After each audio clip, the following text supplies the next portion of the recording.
Good afternoon. Today is March 12th, 2026, and we will be calling our meeting to order at 5:02 p.m. I'm going to start with roll call. Adriana? Present. Angelo? Present. Martha? Present. And for Trustee Diaz, he's going to be participating remotely under Just Cause. Before we begin, I would like to note, okay, I'm sorry, I'm restating this, is participating remotely pursuant to Government Code Section 54953 due to just cause related to a physical or mental condition. A quorum of the board is present at the meeting location, and Trustee Diaz is participating through two-way audio and video so that he may fully participate in the meeting.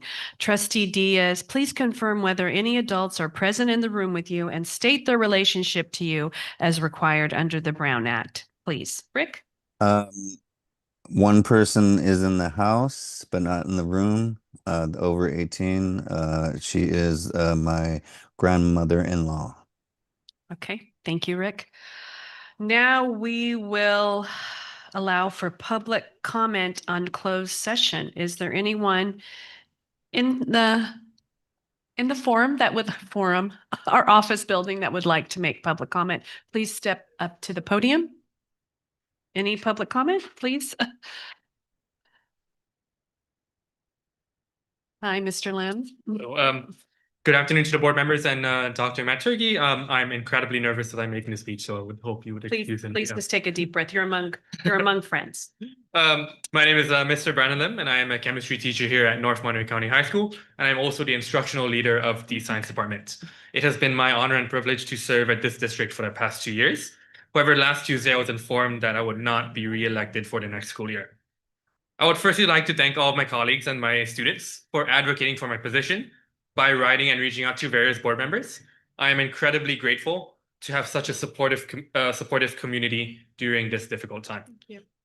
I respectfully ask the board to consider voting against my non-re-election today. I care deeply about continuing to serve my students in a district that has historically faced challenges in retaining and hiring new teachers. I would especially highlight the 37 students who I had personally recruited to enroll in the school's new AP chemistry class next year. These students enrolled in the course with the expectation that I would teach the course and support them throughout the year and on the AP test. As an educator, I understand that I am always growing and learning new things. During my 2 observations this year, I was provided areas where I could improve. However, I was not given a 3rd observation and another opportunity to demonstrate the progress that I had made. Throughout this, I remain committed to improving as a teacher and serving the students of this district. I have elected not to resign from my position because I believe in this district, I believe in the school, and I believe in the work that we are all doing for our students. And I sincerely hope to have the opportunity to continue the work that I've already started for my students and for this school. And with that, I thank you for your time and your consideration. Thank you. Any other public comment? Please step up to the podium. Thank you. Just reaching you. Okay, thank you. Thank you.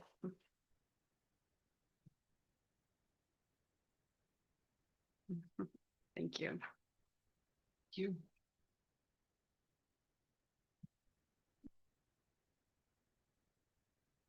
For those of you who do not know me, my name is James Hickson. I am an economics teacher here at North Monterey County High School. This is my first year teaching not only here with North Monterey County, but in California. I relocated with my family over the summer. I have been teaching up to this point up to 10 years in South Carolina. And I fully recognize my reason for being here is somewhat due to a mistake on my part.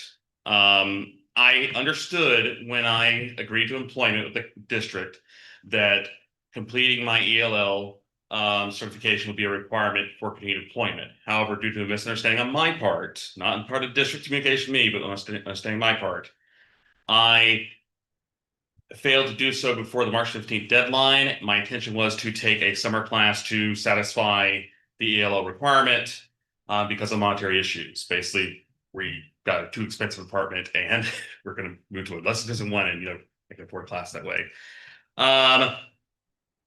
But again, that's due to misunderstanding on my part. As soon as Mr. Hernandez made me aware of this issue on February 27th, I immediately took steps to correct the situation.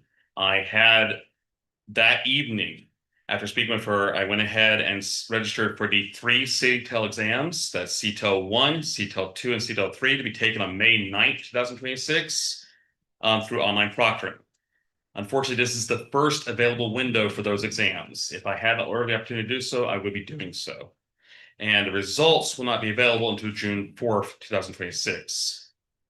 In preparation for the exams, I have registered for 3 study courses on the website 240 Tutoring, which specialize in preparing for examinations for professional educators.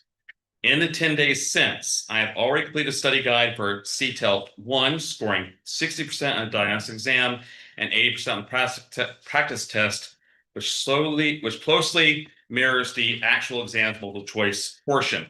Additionally, I've begun this study guide for CTEL 2 and scored at 77% on diagnostic exam taken prior to beginning the study guide. All 3 study guides have 3 practice tests that can be used to prepare for the exam. So far, I've taken the first for CTEL 1, scored 8%. I'll continue my revision and improve my grade as it goes forth. And my goal, of course, is 100% to guarantee my passage for the CTEL exam. I have been a professional educator for over a decade. It is the best job in the world. I could not imagine myself doing anything else. I felt extremely welcome by the North Monterey County family and community, and it's my sincere hope that I'll be allowed to continue my career with them, and you'll take this into consideration with regards to your vote on the resolution. Thank Questions? you. Thank you. We really appreciate both of you coming. We know it's hard, so thank you for coming and advocating. I speak on the behalf of the board when I say we really appreciate hearing from you. So thank you for being brave and coming to talk to us. Thank Okay. you. Thank you. Okay, are there any other public comments on Zoom? No? Okay. Thank you, Brianna. We're going to be closing public comment. And with that, we are going to be convening to close session at 5:09 p.m.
Okay.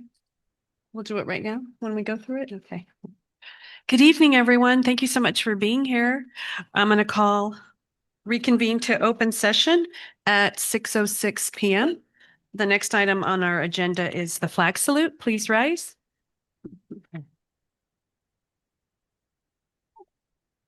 Let's begin.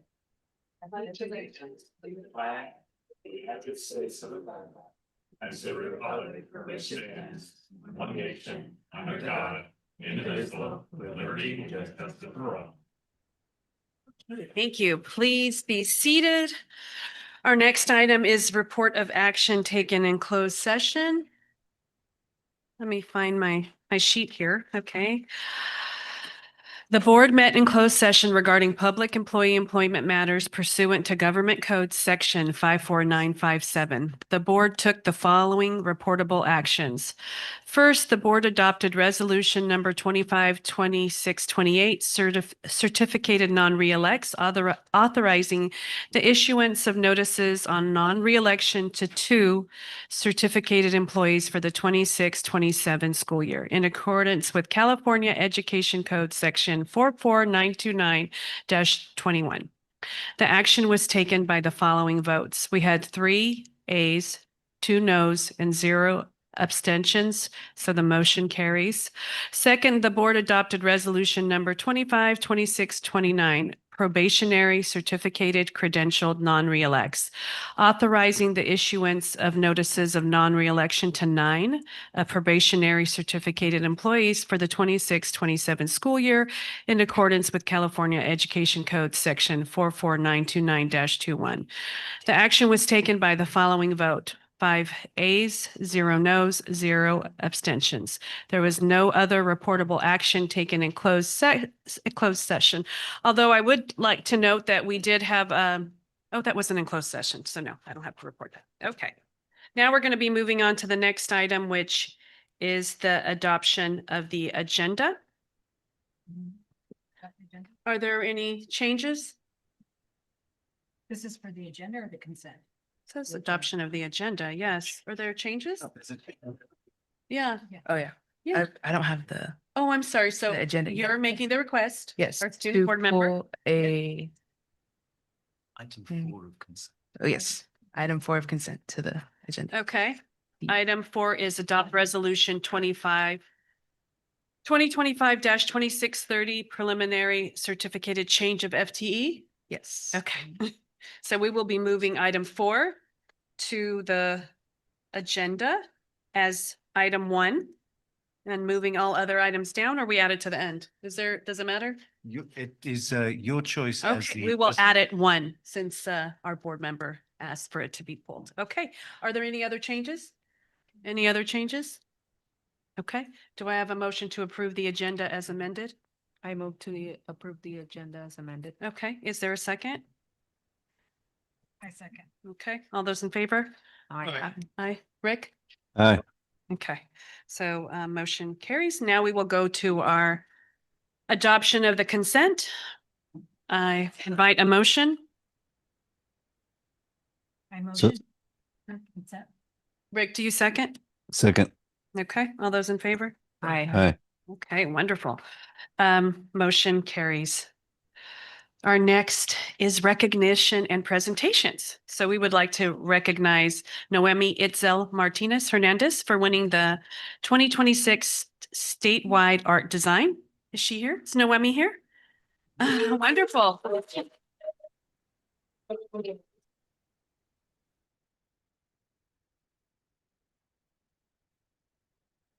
Okay, I have something to read. Right, it's me? Yeah. Okay, great. This is the best part of being a board member, is recognizing our amazing students.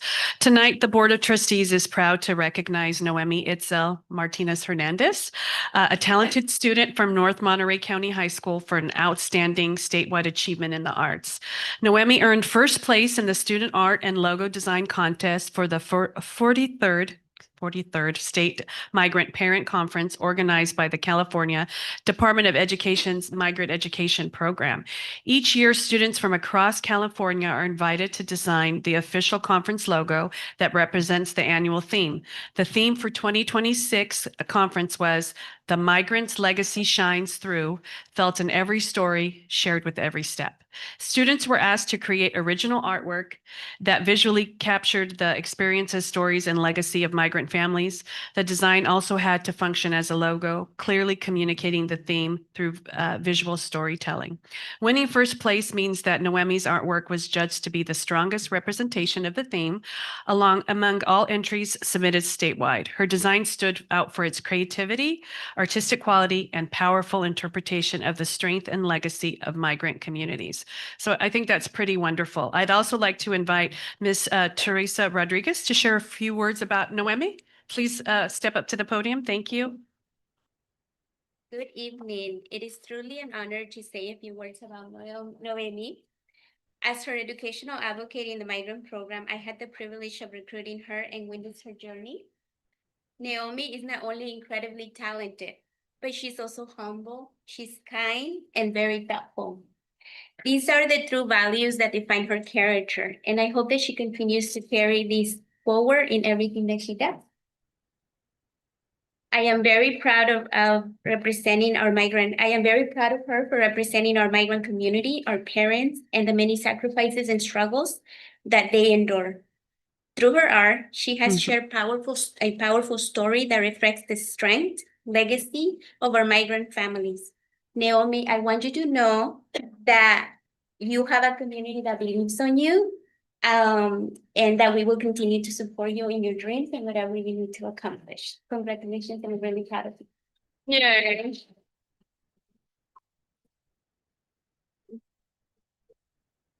Noemi, if you want to come up to the front, we have a recognition of achievement. Yes. And we'd like to shake your hands. We'll start. Yes, congratulations. Certificate. We're so very proud of you. And then here's our superintendent and our student board members. Yay. Oh, thank you. Muchas gracias. Let me ask, do we have our artwork to show the logo? Is this it? Okay. Benita, ¿no? Yes, very nice, very nice. Thank you. Thank you very much. Can we give her a big round of applause?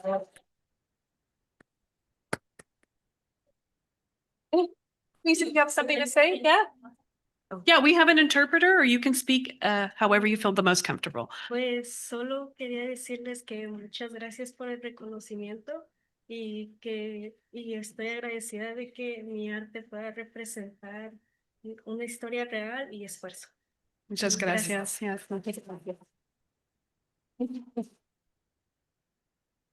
I just wanted to thank you for the recognition, and I am very grateful that my art can express a true story and effort. Thank you. Thank you, Noemi.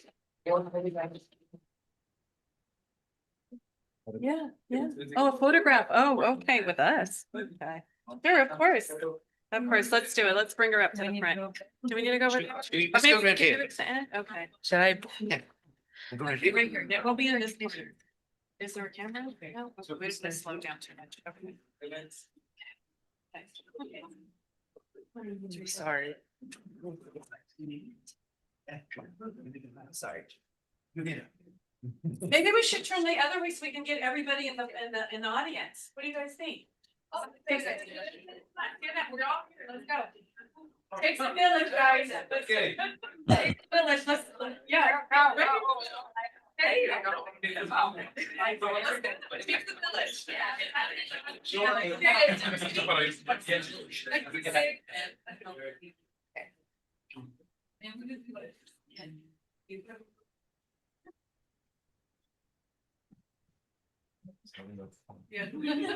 Thank you.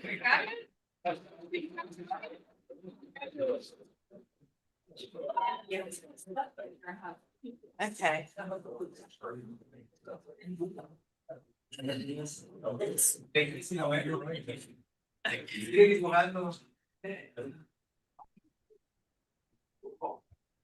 And like, where's my other side?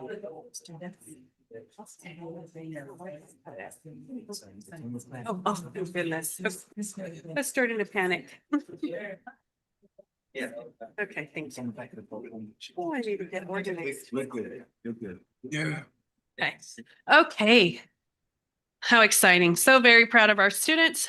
And now we have more recognitions. We're going to move on to, let me get oriented here. Now we're going to be recognizing our two outstanding wrestlers. Okay, let me take a breath. Sorry, guys. Addison and QC, can you please come up to the podium? We're going to recognize our NMC high school wrestling students advancing to the state championships. Okay. I have something here too. Too much of me talking, but here we go. The Board of Trustees is also very proud to recognize two outstanding student athletes from North Monterey County High School's wrestling team who have achieved the remarkable accomplishment of advancing to the California State Wrestling Championships. This is the first time in over 25 years that we have two wrestlers qualify for the state tournament. Competing at the state level represents the highest level of achievement in high school wrestling and reflects tremendous dedication, discipline, and perseverance. Our first student athlete is Cusay Altawiti. Am I saying that right? Okay, because you can correct me. Okay. A junior who finished the season with an impressive 28 win, 9 record. Cusay has been wrestling since 7th grade and has served as team captain for the past 2 years. He is known by his coaches and his teammates for his exceptional work ethic and leadership. Cusay gives his all every day of the season and sets a powerful example for his teammates through his commitment, determination, and sportsmanship. He is truly a role model for the wrestling program. Excellent, Cusay. We also would like to recognize Addison Blanton. Thank you, guys. I need help. A sophomore who finished the season with an outstanding 34-10 record. Despite only being in her second year of wrestling, Addison has quickly risen through the rankings, defeating former CCS champions and national qualifiers along the way. Her rapid success, determination, and competitive spirit have made her an inspiration to the next generation of women wrestlers in our program. Advancing to the California State Wrestling Championship is an incredible achievement that reflects countless hours of training, resilience. I'm getting emotional now because you're getting emotional. And dedication both and off the mat. Please join me in congratulating. Oh my goodness.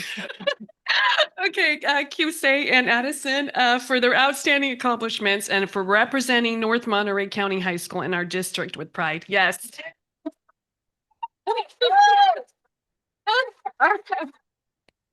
So if your coaches want to come up and brag a little bit more, we are completely open to that. And then we have certificates for you. And I know the board members want to shake your hands. And then if you have anything you'd love to add, we'd love to hear it.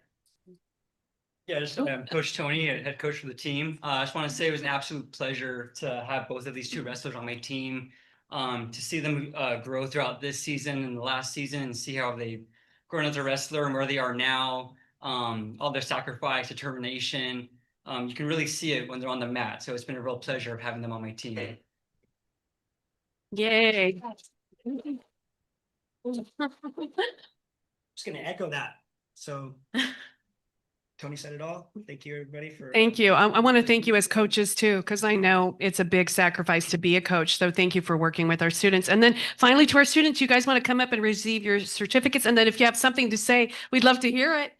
No comments? Okay. So we're going to need a picture too. Congratulations. Congratulations. Well done. And then your certificate, we can go take a pictures as a team again. Okay, let's head over there. Let's head over there before. Okay, guys, let's do that.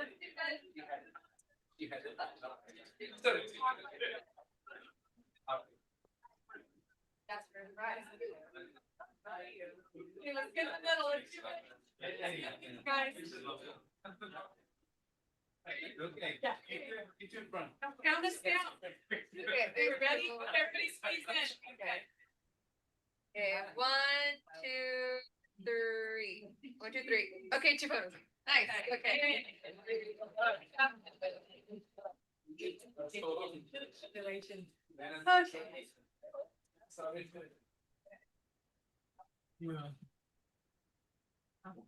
You're saying that Addison? Yeah, she's Morgan's friend. Sweet. Oh, I'm a mess. It's the hormones. Nobody pay attention. Okay, let's see. Our next item is Prunedale Elementary presentation and update. Where's our Prunedale team? Come on up to the podium. Let's give a yay.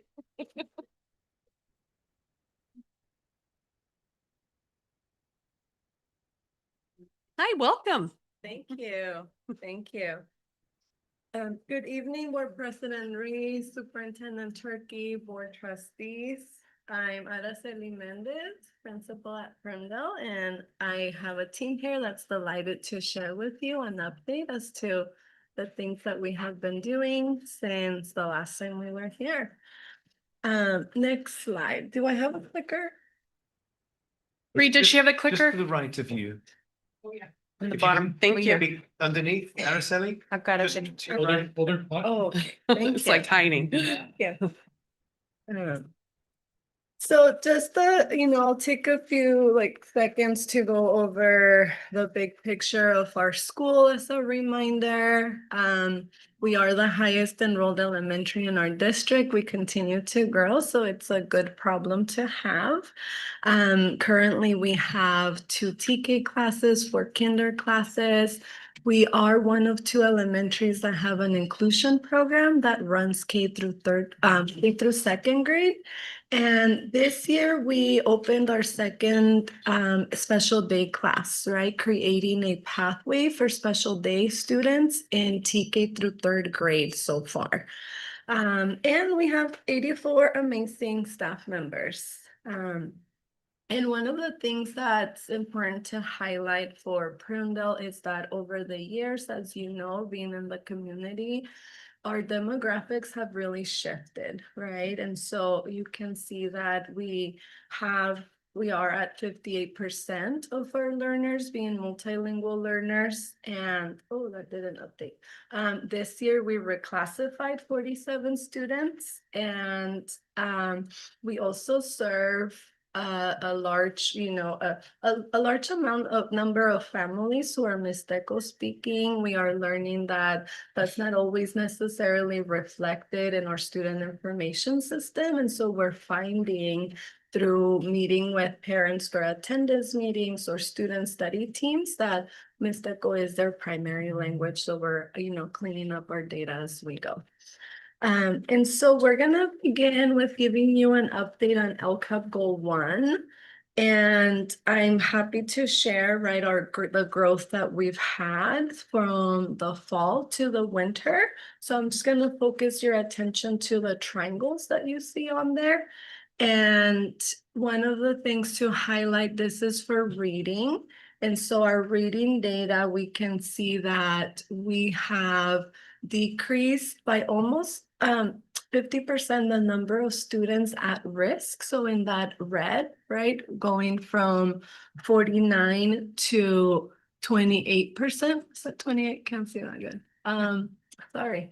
And then we were able to double the percentage of students at or above grade level, and that is our green band. This is our halfway mark, right? And so this is our growth data, and we're happy to celebrate that. And then for mathematics, we are seeing also very positive trends in our green area, the at or above grade level, going from 4% at the beginning of the school year to 12% as of this last administration, which ended mid-March. So like last week, we closed the window for our iReady. And the other important data piece that I want to share with you is that we have, in analyzing our iReady data, 48 students who have already met or exceeded their annual stretch growth goal in iReady. So iReady provides two goals for students, which is your typical growth goal and then your stretch growth goal. We are really pushing our students to meet the stretch growth goal because that is how we will be able to close the achievement gap. And so as of this administration, 48 students have met or exceeded that stretch growth goal for reading and 22 for math. And so, you know, these wins really happen through collaborative work at our team, at our school site. I think you've heard me say repeatedly over these presentations that it takes a village to run a school. And that's why there's a team here all the time. And so I'm going to turn it over to Ms. Sorensen to share with us some of the work that our cost team and our tier 2 team have been doing this year. Okay. Make sure I get it the right way. I got it. Yeah, so I'm really excited to be here to present about our cost work, our tier 2, because I think it really directly impacts some of the data, both the stretch growth data that we see and also the reduction of students at risk. So we have a tier 2 academic intervention program that is designed to address the needs of that top 20% of the pyramid, right? When we do our MTSS, we're looking, okay, we've got 80% that are tier 1, and then we know we have to add additional services for some students. So we use data to identify who are those students most in need. Some of the data that we use includes our iReady data. It's been a really valuable tool that we're super happy to have. We also have been looking at the multitude screener results. That's something new this year that was required by the state. We also use our Amira data for our biliteracy classes. And we also have phonics assessments that are either administered by the teachers or by our fabulous MTSS assistants. And then, of course, we also rely on teacher observations to inform who's going to be in the groups. Once we have the groups, we are providing interventions 4 times a week for 30 minutes from 1st through 6th grade. And we're using a research-based phonics program called UFly. And we've seen some really great results with it. I'm going to turn it over to Cynthia, who is one of our MTSS assistants, so she can share about the work, you know, the impact that she sees every day. I get to see them walking by and they're all over the school, you know, where they're in the cafeteria, they're at the garden, they're at the tables, right? Where we have intervention happening everywhere all the time. Good evening, and thank you for the opportunity to be here tonight. My name is Cynthia Nabualua, and I am an MTSS assistant, and I have been offering group intervention for almost 2 years now at Prunedale. I am speaking on behalf of myself and my fellow MTSS assistant coworkers. I want to start by emphasizing how our work not only focuses on offering the students extra support in phonics, but also on how our support has an impact on these children's confidence, motivation, and trust. We manage to become in some way their person. By this, I mean a person they can trust and feel comfortable with expressing their needs academically and personally. These intervention groups have been very successful. We focus on meeting their needs. We have 40% of the 1st and 2nd grade students graduating out of their groups by the first cycle of 6 weeks. 60% of the 3rd through 6th exceeded their iReady growth goals for the year, and 25% of the 4th through 6th maxed their phonics scores on iReady. We provide research-based interventions consistently, even when we face the challenges of doing supervision on the playground and cafeteria daily. And we do this between our intervention groups. So I'd also like to add that historically, Bilingual students have limited options to intervention programs.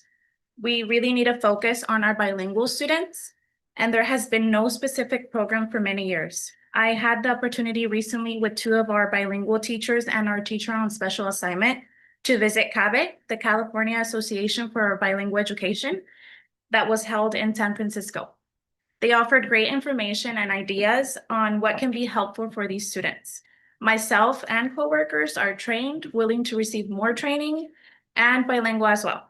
We just need that equity piece that we are missing and a strong intervention program in Spanish. Thank you for your attention tonight, and have a good evening. Thank you.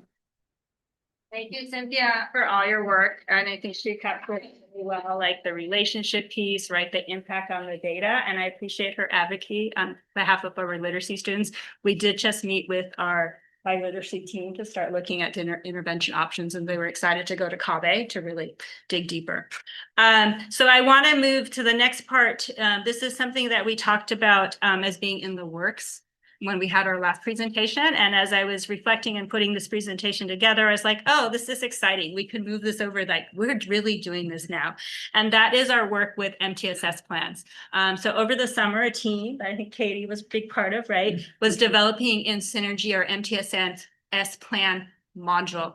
And the reason I was really excited about this is that it allows us to really document for the first time, the interventions that are happening so that we can really see the effectiveness. Are they working for kids or not? So our MTSS assistants, one of the things they do on Wednesdays is they spend a lot of time logging the data for us. There's both progress monitoring data that they're keeping track of, but also really critically attendance data, right? Because we want to know, are we providing the intervention? Is it not working because a kid's not there? Or is it not working because it's not working for that kid? And so having that module available has really, in my mind, been a game changer. And it's going to be something that that plan will be there in next year, right? So we have a question about a kid. Well, did they get intervention? What did it look like? How did they respond? We can go back and look. And if they switch schools, which many of our students do, it will also follow them.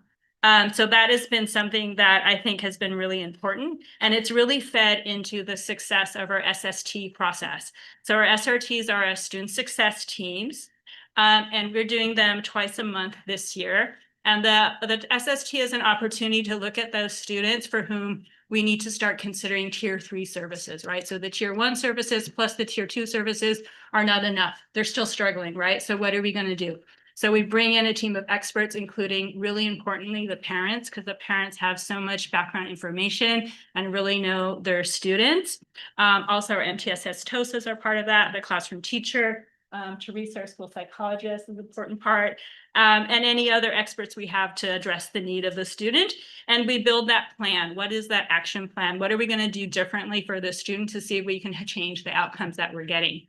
And the piece that we've added this year, or gotten better at, right, is really having that follow-up piece, right? Because I think often in schools, in my experience, we do that initial SST and then we don't have that follow-up. So we don't really know, well, did we A, do the plan, right? And second, like, did the plan have the effect we wanted, right? And so now we're really, by doing them twice a month, we're really able to build in that 8-week follow-up cycle to revisit the plan.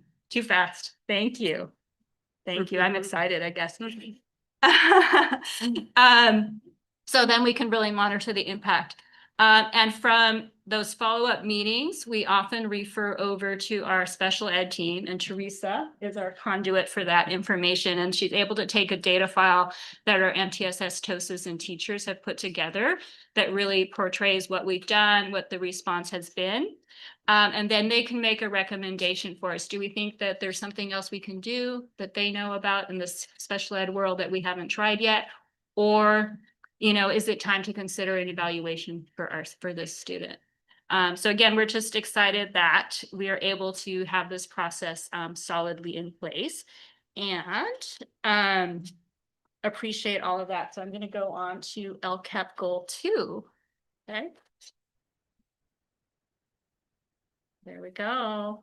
So again, to me, this is all about the photos, right? Because LCAP goal 2 is all about the smiles, right? Are the students enjoying being at school? Do they want to come to school? Do they have the friends? Do they have the relationships with adults that we want them to have? And I want to just focus here for a minute on the recess playtime. This is that opportunity for students to really practice and try out more independently all those social skills they're learning in their classroom through Second Step. Right. So we have a picture of some girls there playing their card game. One of the things we've been working on is putting out different supplies and materials so students have an opportunity to do different kinds of activity. Not every kid wants to run around at recess. Some want to sit and chit chat with their friend or play card games. The picture down below is kids who organize their own races. And I just love that. I love kid culture, right? Just to see what do kids do when they're on their own. And this is that opportunity for them to really take initiative and see what it's like to be their own leaders. And then the third photo I want to highlight is with our campus supervisor, Ramona Lozano, who's a longtime campus supervisor. We're really fortunate that we have some really experienced campus supervisors working with a group of first grade kids who had organized their own game of tag.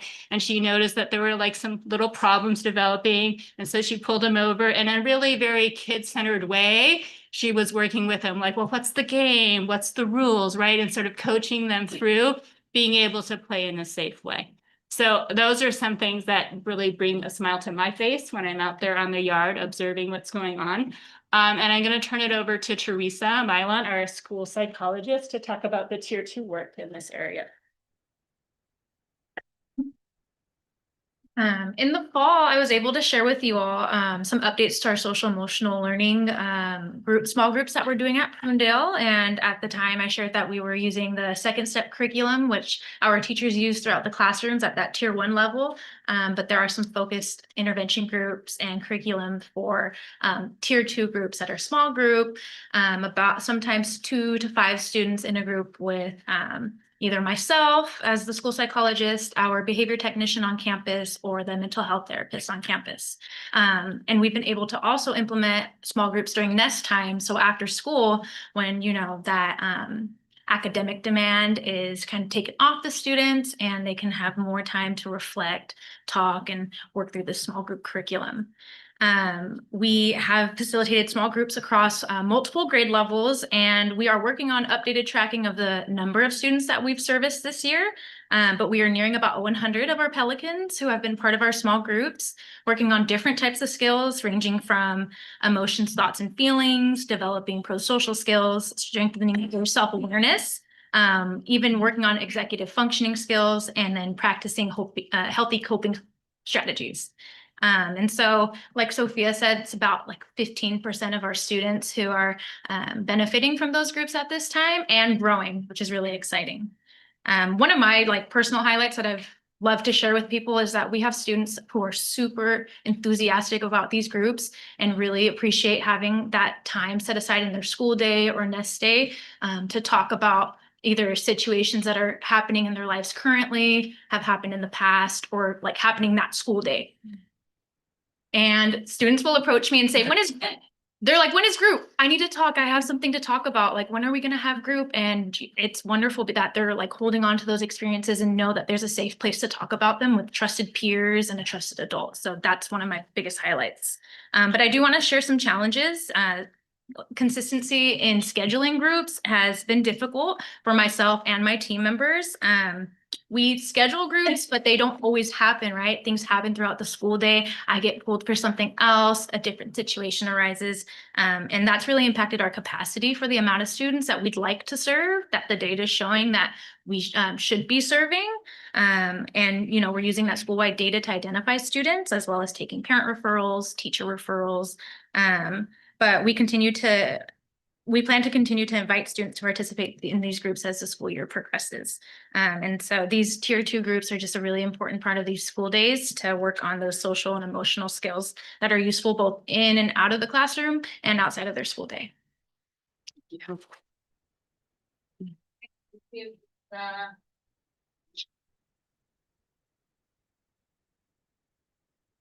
All right, I'm also going to introduce our work around parent and community engagement. And as you know, we're always working on different ways, different activities, different times, different events to bring as many different parents to campus as possible. And one of the things I've been reflecting about with the Prunedale community is that it's really a multi-generational community, right? There we have many grandparents who are very involved with their grandchildren's education and lives. And it's also a school where we have the third generation attending Prunedale, right? The grandparents came there, their parents came there, and now their grandchildren are there, and that's really sweet. And part of my reflection around that is like the importance of these traditions that we have, like the fall festival, right? Those are where those memories are made. Those are where those connections are really built with the families. So I'm happy, you know, we're still continuing with the fall festival and many of our other events. And I just want to focus on two traditions that we were able to introduce more recently. And one is the Las Posadas that we had this December. And this is really something that started in the last 10 years is my understanding. And it's really teacher-led. Teachers are doing this because they love the community, they love the students, they love the families. And it's a night of song and celebration, and then really amazing food too. So hopefully next year we can invite you to come out and enjoy that. And then the second one is our language celebration, which is something that Americo Castillo started at our school last year, and we have continued. And Dr. Turkey and Trustee Melgoza Ramirez were able to attend this year. And it's an opportunity to recognize our students who are being reclassified as fluent English proficient that year. We had 47 this year. And we also recognize all of the students who grew one level on the LPAC, right? Because we know that's the milestone. If you keep growing one level on the LPAC, we're going to get you there to reclassification, hopefully by 6th grade. And we added this year, we had a performance of La Raspa by kindergarten, led by Maestra Heredia. She's our ballet folklorico director. And I don't think there's really anything cuter than kindergartners doing ballet folklorico. And then we also had a sing-along of Que Bonito es Ser Bilingüe. So that was just another tradition that I'm appreciating that we're able to bring in and fold in different families into building that connection with Prunedale Elementary. And of course, really the backbone of our parent community engagement is our PTO. And so we have Jessica Peñalosa, who's our PTO president. I'm going to share about that. Thank you, Jessica. Hi guys, again, Hi. I'm Jessica, PTO president. I didn't write nothing down, I'm just gonna tell you guys from the heart. I'm always at the school, like they were saying about the kids. I make sure first thing I do is sign in, have my Apple tag on there, and when I see kids, I'm always like, hi guys. Want to make sure they feel safe around me, you know, I want that. And what we're having coming up is our St. Patrick's activity. So we're gonna have the leadership is gonna get gold coins, hide them out, and if you find them, you're gonna get a gift.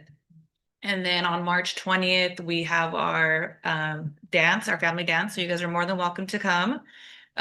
So that's what's going on. And then we are also talking about the color run. We're gonna have the color run and stuff going on, but yeah, we're not getting that much parents involved right now, but we did switch times because I get it. Their sports are coming on right now. I'm a mom too. I have 3 kids in sports, so we did change our times to 4 o'clock. But that's all I could say right now. Yeah, thank you. And then I'm gonna invite Judy Vasquez to share her experience, not only as parent, but also as our school site council president. Wonderful. Hi. Thank you, Ms. Bez. Good evening, Board of Trustees and staff. It's a pleasure to be here. I just wanted to talk about my experience, not only as a parent, but as president of the school site council. I'd like to briefly highlight our progress towards LCAP Goal 3, the family and community engagement. In recent years, I've had the opportunity to participate in day class events. I hosted a workstation during Pi Day, which is coming up towards the end of the month. Also have joined students during Lunch on the Green and recently participated in the Kindness Day, where we engage students in performing acts of kindness. These events create meaningful opportunities for our families and community members to connect with the school and support student learning. I also participated in the campus walkthroughs with the principal, where we observed different areas of the campus including the cafeteria and the nutrition system services to better understand the daily student experience. From a school site council perspective, we've also made important recommendations and received updates on iReady, assessment data, MAP pilot, school safety plan, as well as ongoing budget updates that support student success. As a parent, I really appreciate seeing more opportunities for families and parents like me to be present on campus, especially in events like Pi Day, Kindness Day, and the walkthroughs. These are excellent examples of how we can strengthen family and community engagement while supporting student learning. Thank you for your time. Thank you. We're gonna wrap it up soon. I know we're over time, so my apologies about that. And so with that, we're gonna move on to LCAP Goal 4. And so for staff engagement and connectedness, a highlight, like you can see the pictures there of our staff, which actually Mrs. Valdez is going to speak about. But what I wanted to share with you is an update on a school culture and climate survey that we launched in December, and that survey included questions from the PBIS and California Healthy Kids.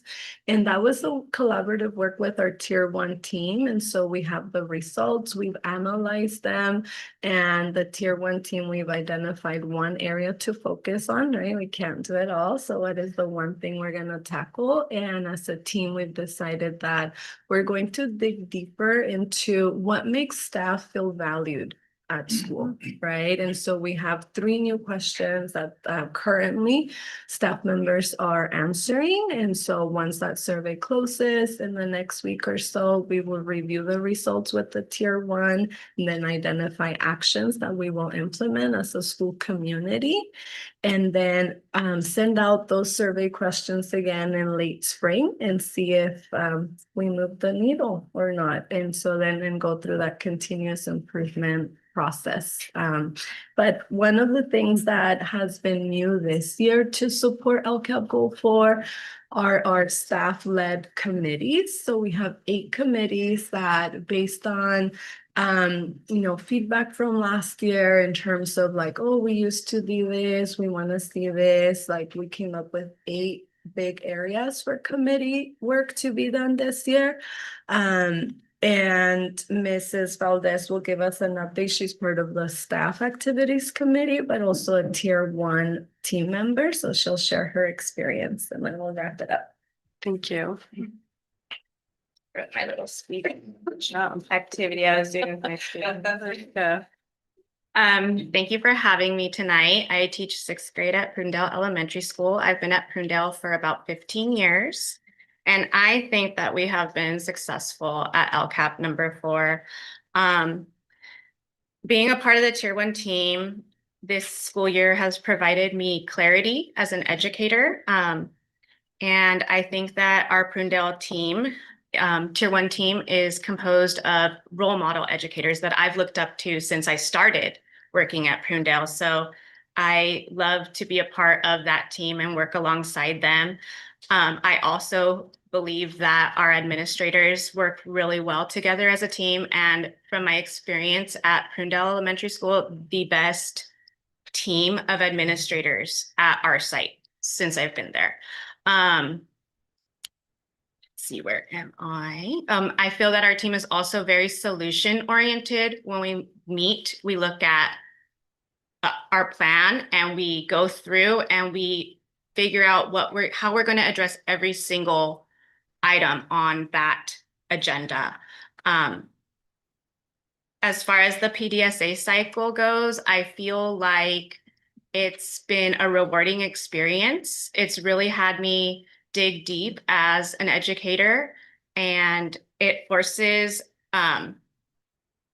areas to be exposed that need growth. And I think that that's very important to see that. You don't want to be perfect all the time. You want to see where you need work. You want to see where the team needs help. As a part of the events committee coordinator, I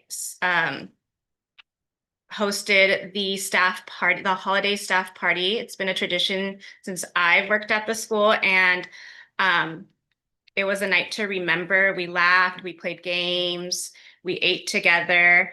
We also started our all-inclusive potlucks this year that have been fun, and they've also had themes around them, and underground staff spirit days that the students look forward to, and they kind of have to guess what's going on with the teachers. We had mustaches one time. One time we all wore cowboy boots. They love it. So thank you for your time. Thank you. Hey, thank you, Mrs. Valdez. So with that, we are going to conclude with our spotlight. And so when Ms. Sorensen and I were thinking about which of the amazing pelicans, right, we're gonna spotlight, I really thought about who are the people that, you know, like we have them in our classes, right, when as a teacher, like fly under the radar. Like they're such like good kids, right? And we have that with the staff. And so I thought of Miss Patti because and I might get emotional. She okay. is yeah. She is just seeing her brightens my day. She is so positive. She's there for the kids. Her work comes from the heart. She's been there for 29 years, primarily as a biliteracy teacher. And she has such high expectations for our kindergartners. She believes, and the kids believe, that they will go to college. And so the picture that you see here is all of her kinder class wearing college and university t-shirt. And that is something that my first year at Prunedale, she approached me about supporting, and I thought, what an amazing idea, right? And then I was, you know, visiting her class. She has the college wall. They've done this year, they've done a virtual visit to CSUMB. They're gonna be doing an in-person visit in April. And so Miss Patti truly is that unsung hero. Last year she does an amazing job with our second step implementation. Last year we had her share her experience and how she makes it work for the students. And she said, you know, Miss Mendez, this is the first time that an administrator asks me to share in front of the staff. And that broke my heart. And so, you know, she really deserves the spotlight.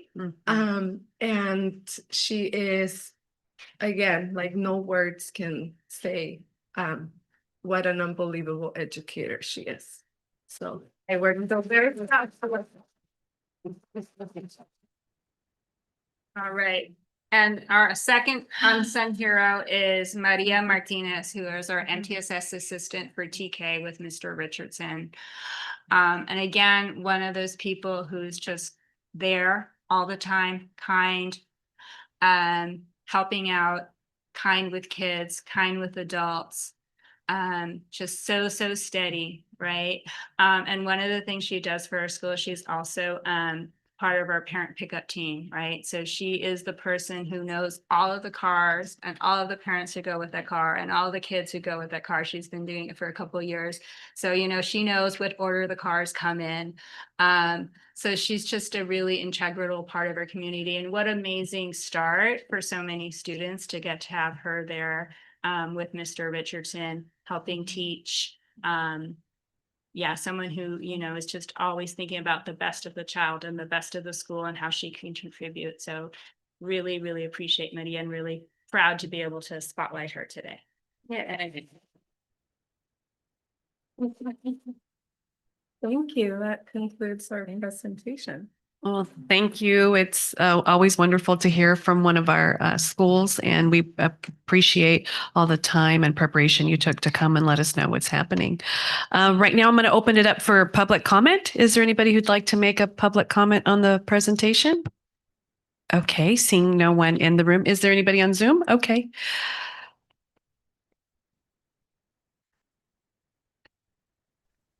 Hi, if you're on Zoom, you can go ahead and provide your public comment in regards to the Prunedale Elementary presentation. Hi, hello, can you hear me? Hi. Yes, Sonia, we can hear you. Hi, Board, how you doing?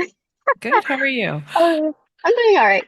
Well, I want to start off by giving huge shout outs to Jessica, Cynthia, and Ms. Valdez. I know Jessica has been president for the PTO for this year, and she's been doing such an amazing job. And I try to show up when I can, but it's work. Miss Cynthia, I see you and the other ladies walking around campus, and it's just amazing what you guys are doing in the groups. And I'm so proud of you guys for how far you guys have come with the students. It's such an amazing thing to see my fellow staff members do. And Ms. Valdez, you're just awesome, girl. Um, with that being said, I also want to bring out some points that I also really want the board to listen to because it's as Ms. Valdez says, it takes a village and it really does because we need support from the district to help our school better. I was able to read the presentation during my lunchtime, so I just wrote down some quick notes. Um, we do have those special day classes, in our school, and one of the issues I'm seeing is that some of the kiddos they struggle with using our equipment. So, I see how amazing the playground is at Castroville and how it's very inclusive for those types of students. And I just really wish we would have something like that for, our own students at Prunedale that really do deserve, to be able to, enjoy their recess at the full extent. Um, Something else that I read in the slides is the use of Raptor. I know of some fellow friends of mine who have that system in place for visitors and volunteers. I just also hear their complaints about how it's always failing and how IT is always having to work on it like an hour each day. And I'm just wondering, now that IT is remote, is IT going to be able to, come and fix those issues, as soon as we encounter them, if there were to be any? Um, yeah, again, huge shout out to Ms. Valdez for, having those staff events, that take place after work and, that we are able to attend. I mean, I was there in the holiday party, but I couldn't stay because my kid wanted McDonald's instead of Mexican food and gotta do what they want. Um, but yeah, I also read something, even when I read it, it's still like it was very fancy words to me that if I didn't know language, I wouldn't have understood. But it was something along the lines of staff being unmotivated towards the understanding of student and school environment. And I just want to say that there's a lot of staff that are still so passionate about students that show up every single day and they're giving it their 100%. But we're also, we've been through a lot and we've asked for help, and a lot of staff, sometimes including myself, we're kind of burnt out. Um, but yeah, um, I still think Prunedale is an amazing school to send your kids. My student goes there, my kiddo, and hopefully in my future, my next kiddo will go there. And yeah, we just need help from more than we have there that is already supporting so much. Thank you.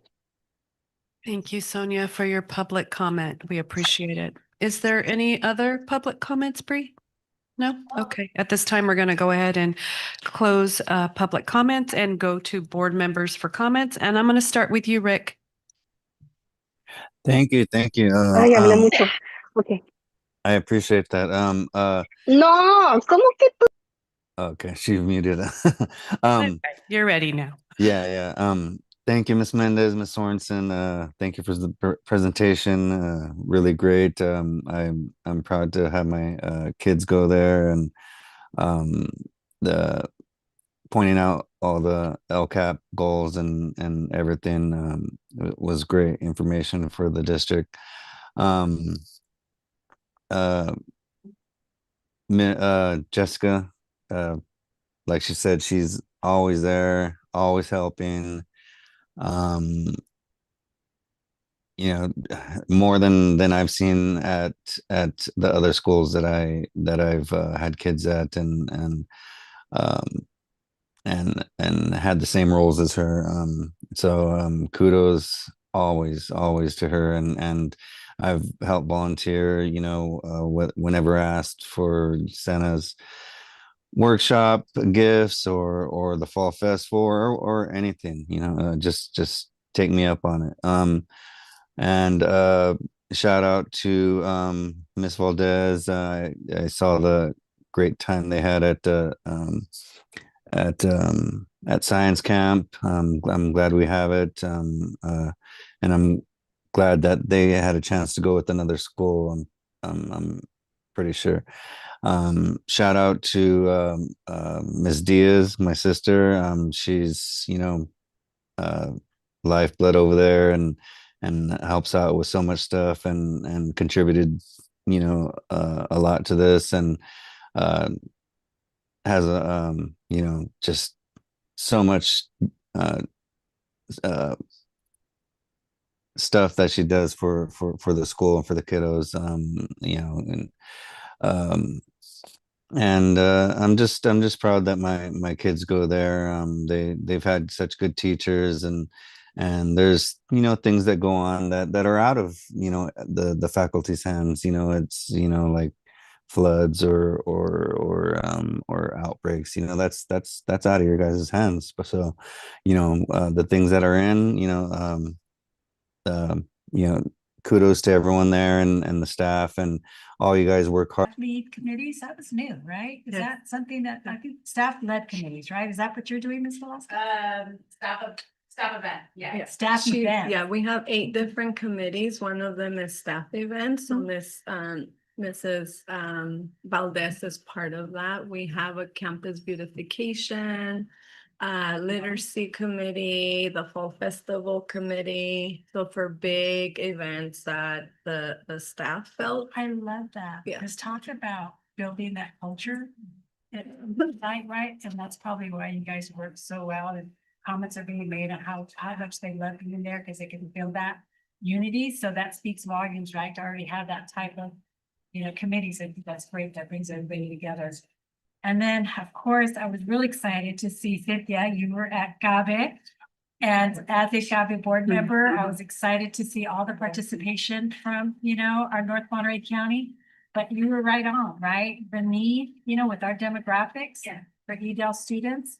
All the workshops, the presentations, the Jose Medina, the chancla. He was amazing. But again, the resources that they have for professional development, they're there. So please, I will go ahead and connect, with Antonio. And there is so many resources for our teachers. When you go there, you want to be able to continue and implement some of those things. So I brought back a lot of things that I'm going to share with my colleagues, but thank you.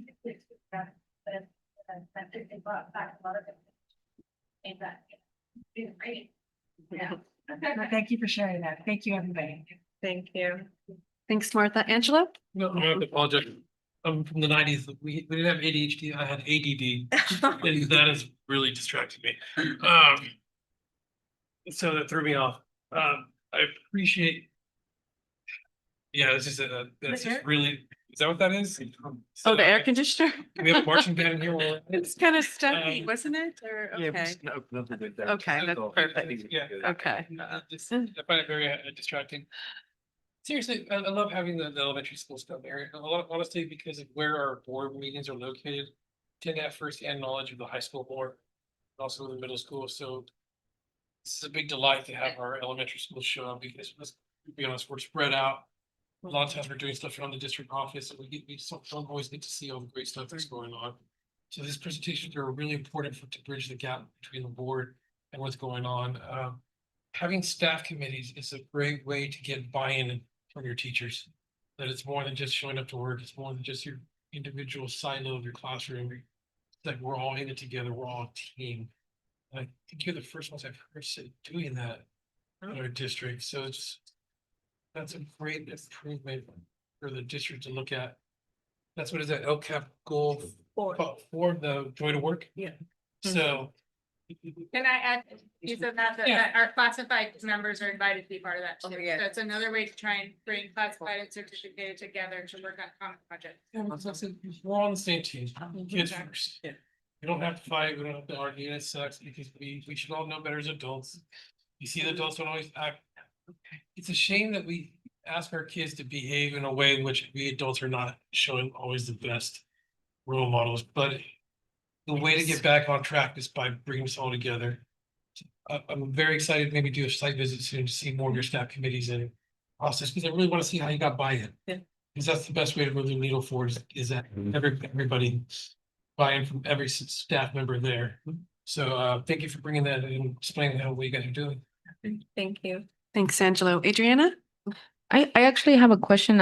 Did I hear correctly say that there's no bilingual program or something about the, what does that mean? So pathway, and we're providing intervention in Spanish, K1 and 2. And the difficulty is we have staff, and we have 3 of our 4 MTSS assistants are bilingual. So we have the capacity to deliver the intervention instruction in Spanish. Where we are limited is we don't have like a program like UFly, which is very easy, very systematic, right? So we're having to pull resources to meet those kids' needs from different places. We don't have a systematic program that we purchase to meet the needs that we're identifying. So that's the work that we're starting. We started in February. The team met, the kinder, first and second grade biliteracy teachers met with our MTSS TOSA, right? And identified what's the criteria based on student data. What do we need, right? We had some samples of things that we looked at that our MTSS TOSA had brought to the team.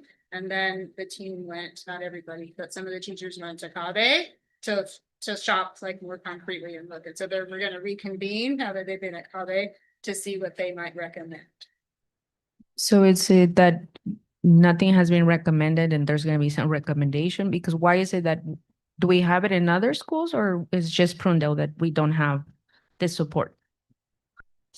So there's at least one other school that has identified a similar need. Is there a plan or a timeline For us, yes. for our students to make sure that they get what they need? Yeah.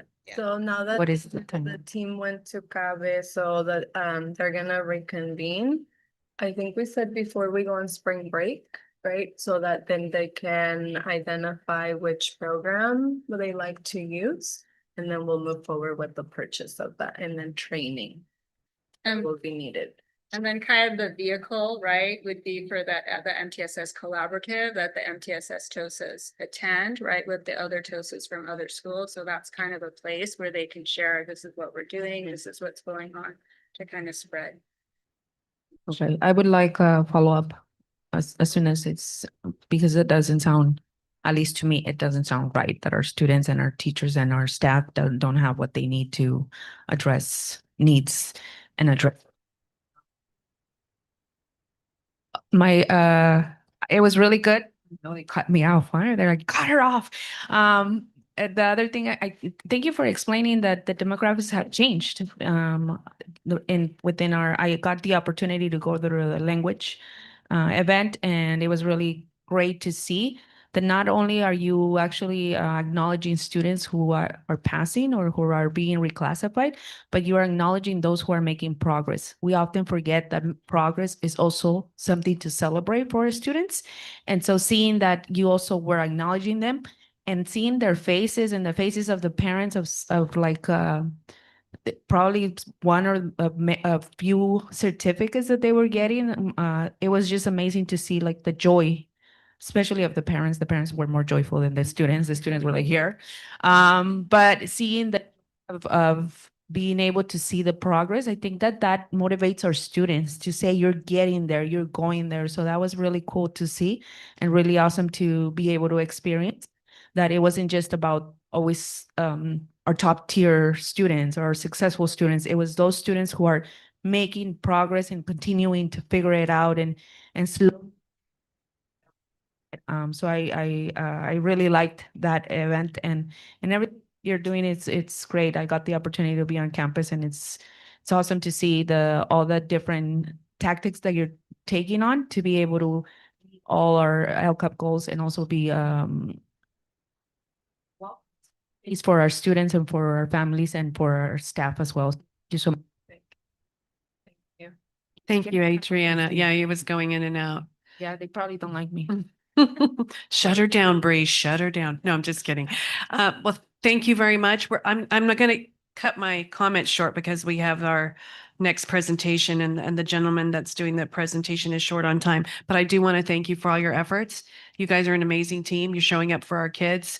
And what we're always looking for is progress. We know perfection is hard to get to, but we see you, and we honor your hard work, and don't stop, right? And keep letting us know what we can do, and we'll keep checking it off the list. Okay, so thank you. Thank you.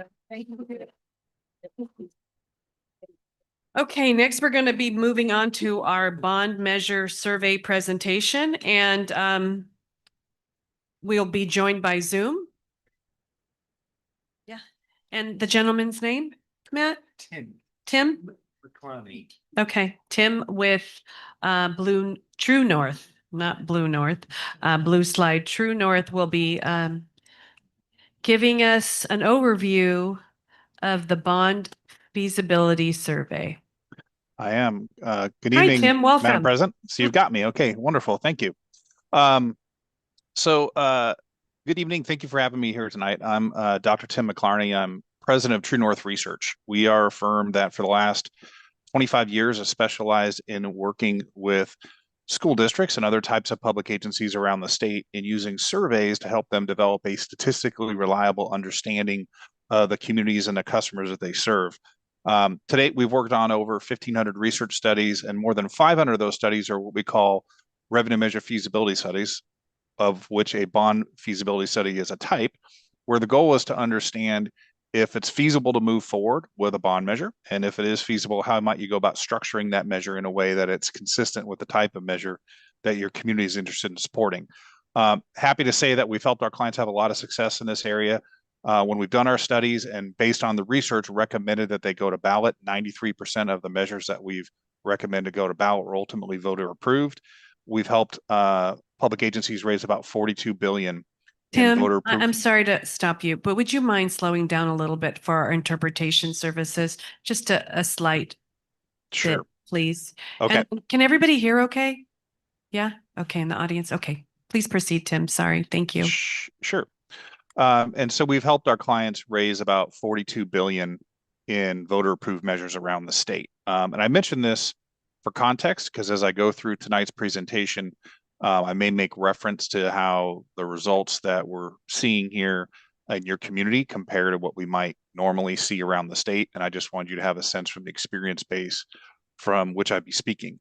And as in the interest of full disclosure, I'm proud to say that I am a class of 84 Elkhorn School District Ocelot, as well as a class of 88 North County Condor. So yeah, it's doing big. Got some history in the area as well. Okay, next slide, please.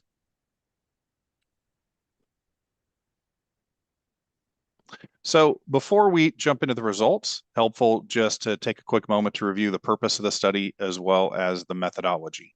In terms of the purpose of the study, we're trying to address the 3 bullets that you see here on the slide. The first is to answer that basic question of, is it feasible? Meaning if you as a board were to choose to move forward with a measure, does it have a reasonable chance of success? If it is feasible, that second bullet kicks in gear, help us understand how might you go about structuring a bond measure so it's consistent with the type of measure that your community is interested in supporting. And then thirdly, it's an opportunity for us to understand the role that information plays in shaping voters' opinions about your proposal, which can obviously feed into future communications. Next slide, please. So in terms of the methodology, the methodology that we used here for your measure is the same methodology that we always use when we're looking at studying the potential feasibility of a bond measure. So the first question we ask ourselves is, who do we talk to, right? How do we go about selecting the people that are going to be part of this survey? And when you're looking at a bond feasibility study, the way you answer that is to think about what election this measure could be on. In this case, we're thinking ahead to that November 2026 election, that upcoming general election later this year.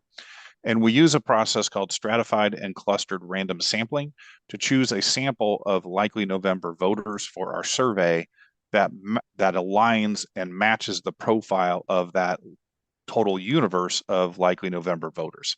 And so the balance in our sample by age and gender, partisanship, household party type, where they live within the district, the balance in our sample matches that balance in the likely November universe. We then reach out using actually in this case, 4 different recruiting methods: mail, invitations, email, text, and telephone. Folks had the opportunity to take the survey online or by telephone, whichever was their preference, as well as in English or Spanish. We wound up completing 405 interviews, which when you have a random sample of 405 interviews, it allows you to estimate the opinions of all of your likely November voters with a certain margin of error due to sampling. And in this case, that's plus or minus 4.8% at the 95% confidence level. So what that means is we can be 95% confident that the results that I'm sharing with you in this presentation are within 4.8% of what we would have found had we spoken with all of your likely November voters. Next slide, please. So on to the results. We like to open up our surveys with what we call the importance of issues question, where for each of the issues you see there on the slide, we simply ask folks to tell us how important is this to you on the scale of extremely important, very important, somewhat important, or not at all important. Great warm-up question, just kind of gets voters into the groove of taking the survey, gets them thinking about their local community, but it also is an opportunity for us to understand how the topic of education stacks up against other issues that also compete for tax dollars. And in particular, how does education stack up against this issue of preventing local tax increases? Rough rule of thumb, surprisingly predictive. The higher up in this list and the more importance that voters place on topic of improving the quality of education in local schools, the better position relative to the issue of preventing local tax increases, the better positioned you are to move forward with some type of revenue measure related to education. And what you see here in some ways is that what we want to see in the textbook example, the very top issue on the list is in fact improving the quality of education in local schools. 89% of voters said that that was extremely very important, followed by maintaining local streets and roads, and on down the list. If you get to the very bottom there, you see preventing local tax increases at 61%, right? So you've got about a 28-point gap between those two items. That gap's actually a little larger than what we were seeing this last election cycle. And so that's kind of the gap that we would like to see. Next slide, please. So after the importance of issues question, we get right down to business with what we call the initial ballot test. And the idea is before you get any deeper into this discussion in the interview with a respondent and start talking in more detail about possible tax rates that could be associated with this measure, more details about how the funds could be spent, presenting arguments pro and con, we want to present to respondents a mock-up of what we think that 75-word ballot statement could look like and get their reaction. The initial ballot test is a really good gauge of where your voters are at on the natural with respect to this proposal, because they haven't heard or seen anything beyond what you see here on the slide. So this is the language we tested, and on the next slide are the results. So you can see at the initial ballot test, we had 59% of voters say that they would support this proposal, 30% oppose, and you've got about 11% who were not sure or preferred to not answer the question. In the state of California, for a Prop 39 bond to be successful, you need 55% support. So at the initial ballot test, we're sitting about 4 points north of the 55% threshold that's required for passage. Next slide, please. So naturally, voter support for a bond measure can depend on the price tag, right? The higher the tax rate, all other things being equal, the lower the level of support you can expect. One of the goals of the survey was to make it really clear that bonds mean taxes. It was also an opportunity for us to understand how tax rate sensitive your voters are, right? By changing the tax rates, we could see that, as well as how sensitive they are to different ways of talking about the tax implications of a bond. So we do this on this. The first question here shown on this slide is where we test 3 different tax rates: $40 per 100,000 assessed valuation, $30 and $24 to see, as you zero in on the tax rate, focus their attention on it, and you're testing different rates, how does that ultimately impact support for the proposal?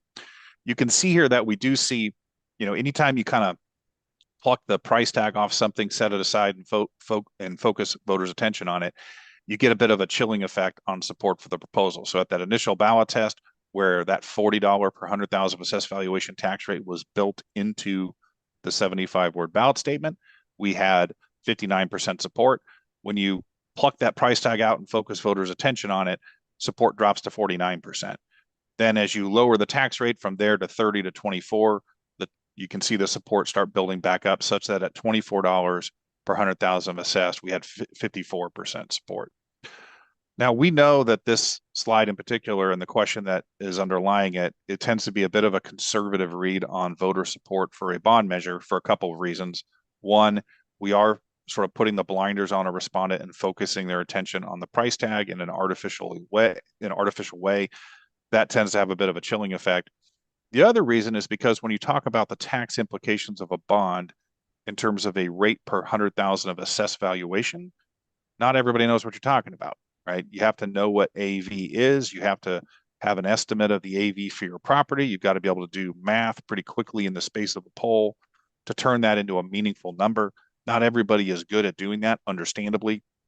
And so what happens is there's some voters who, on this question, they'll hedge. They'll say no or not sure rather than yes, because they know you're talking price tag. They just don't know what it adds up to. And so that's why on the next slide, we come about it a different way. We say, all right, let me put it another way. And this would be the left column. There you go. Nope, back one up. There you go. So on the left column, we say, all right, let me put it another way. If you knew that this measure would cost the typical homeowner $198 per year, would you vote yes or no? The $198 per year is the $40 per 100,000 of assessed valuation tax rate multiplied times the median AV for a residential property district. So it's what that middle property owner will pay. And what you see from this slide is that when you go ahead and just do the math for folks and you tell them what this means, not in terms of a rate, but in terms of what the typical homeowner is going to pay on an annual basis, you get a much more positive response. And, at 198, we had 55%. At $119, we're up at 58%. Next slide, please. So from there, we go into what we call the projects and improvements section. And here, we're really trying to do a couple things. One, we're now going to start to educate this respondent more about what this measure would accomplish by unpacking your bond into all these various potential buckets of uses. The other thing we're trying to do is to understand, of all the ways you can spend the money, how do voters feel about those ways? Which of these are ultimately their priorities? So I've broken this list into two tiers. Here's the top tier, just had the strongest responses. And you can see at the very top of the list, all the things that are sort of the top four up here. This is really about taking care of your older facilities and bringing it up to new school standards. So it's, if you have older facilities, you're going to encounter asbestos and lead pipes as you renovate. Voters would like to see those gone. You need to replace and repair your roofs and plumbing and gas lines, sewer lines, right? All the basic repairs to your older facilities, voters prioritize that.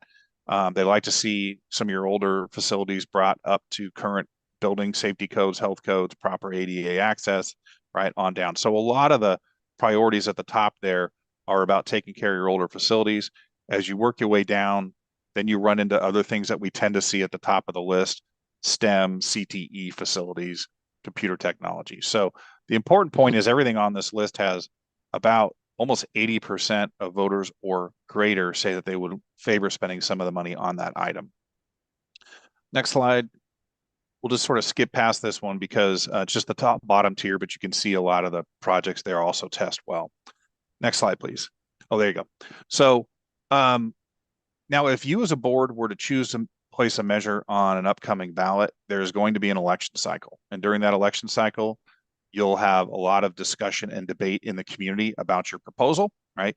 You'll undoubtedly have some folks who will go out and advocate on behalf of this measure to the community, talk about all the reasons why they should support this and why they should vote yes.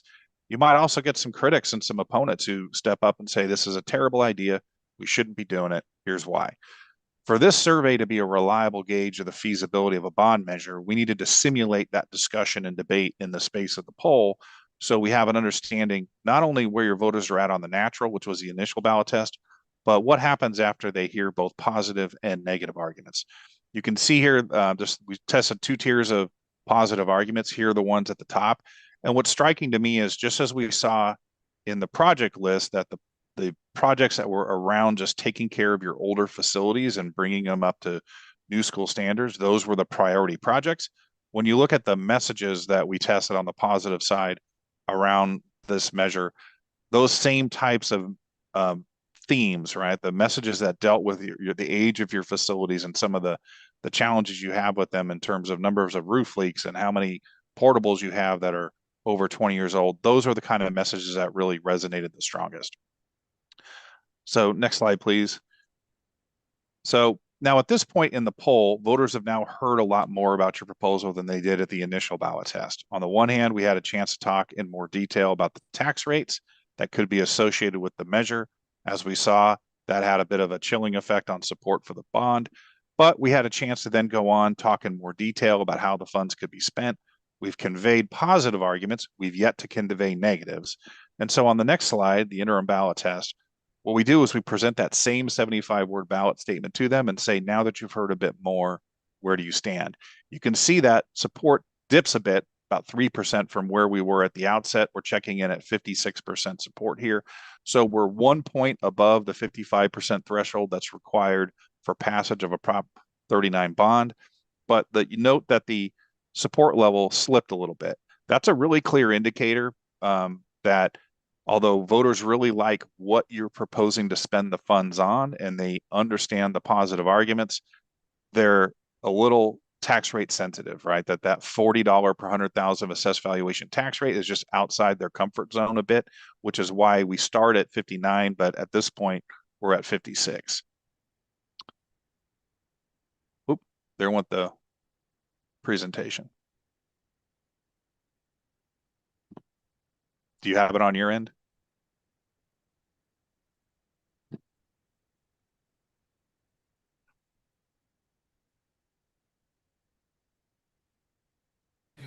Hello. Oh, there I am. Okay.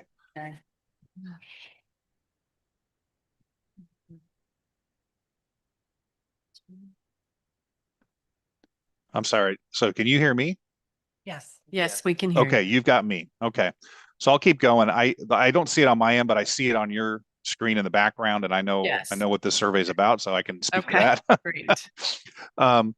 So after the interim ballot test, we get to the negatives. And the idea behind the negatives is we want to pressure test voter support for your proposal by peppering them with a series of negative arguments, the kind of negative arguments that you would expect to hear from a critic. The point of this is to say, how resilient is your yes vote if you were to move forward with a bond and if you were to get opposition? So you can see here we test a series of negative arguments. Some of them get traction. The real question, though, is what happens afterwards, and that is on the next slide, which I don't see up on your screen. So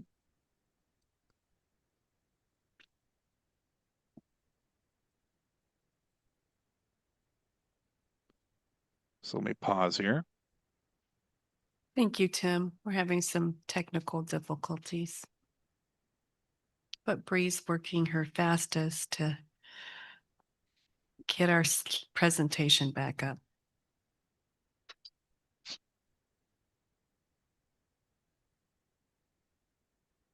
Tim, I know that do you have a cutoff time? Yeah, it's supposed to be in 1 minute. Okay. I'm gonna stretch that a little bit, right? Can you stretch it a little bit? We would appreciate a little it. bit. I can. Unfortunately, I have another pre-existing board meeting that I'm supposed to be. But we're more important. Getting We're better. into there. You're an alumni. Come on. Can we give you special treatment? Hopefully just a couple minutes will suffice.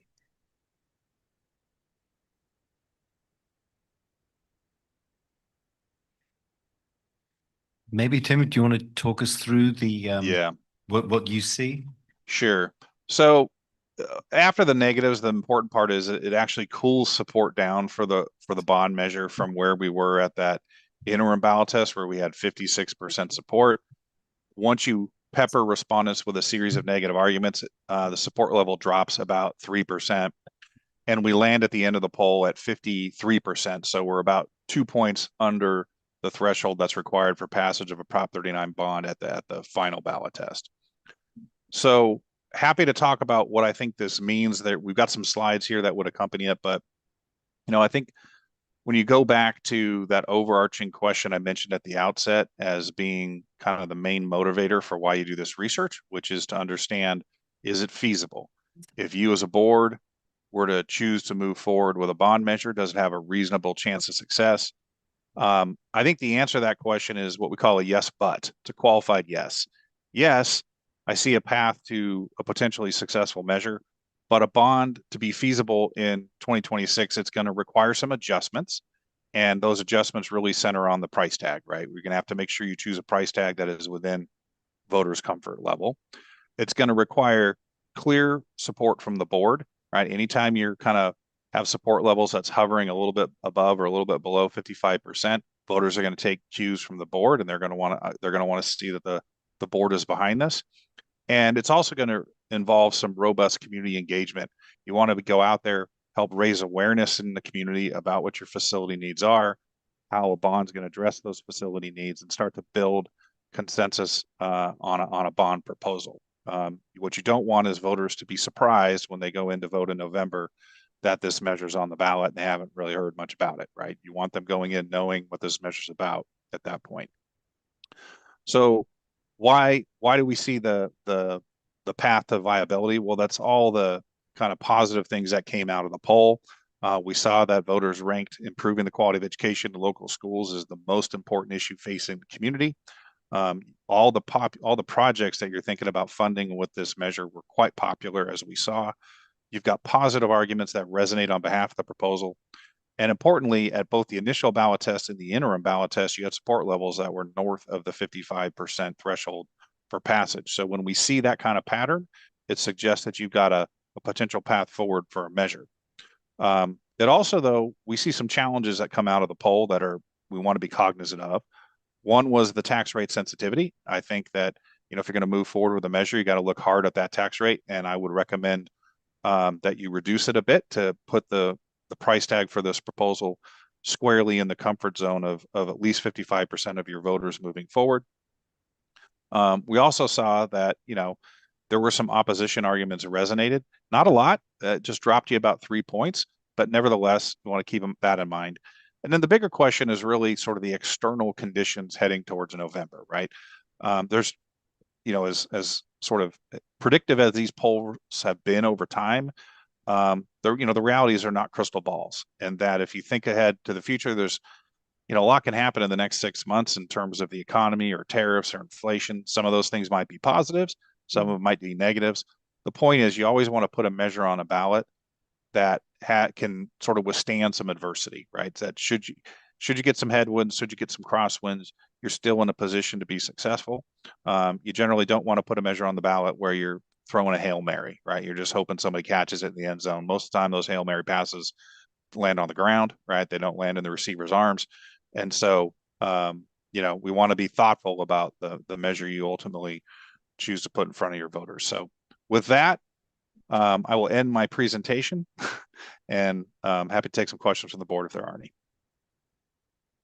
And I apologize, I probably have to jump in about no later than 5 minutes.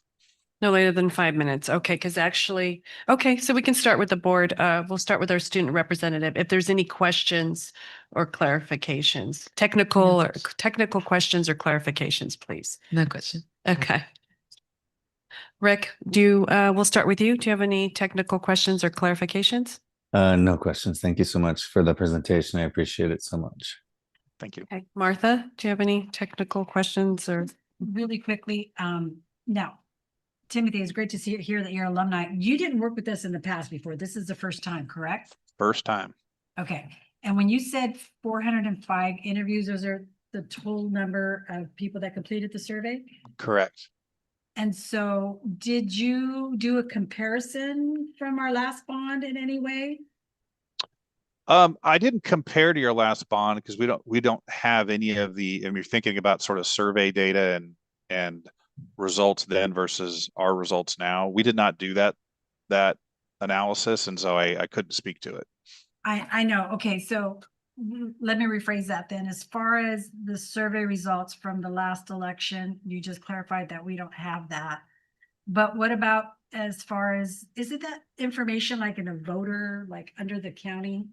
Is this only for organizations like yours? So I think there's a couple things. One would be survey data like what we just produced for the district.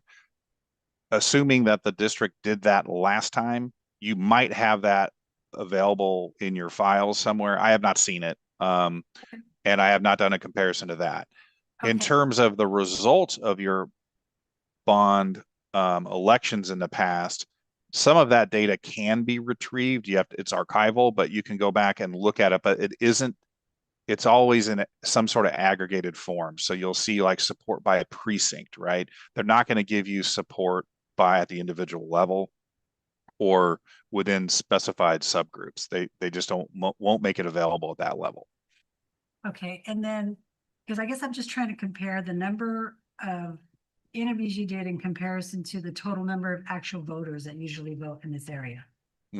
So you have about 10,230 likely November voters within your district. These are voters we'd expect to actually cast ballots in the upcoming November election.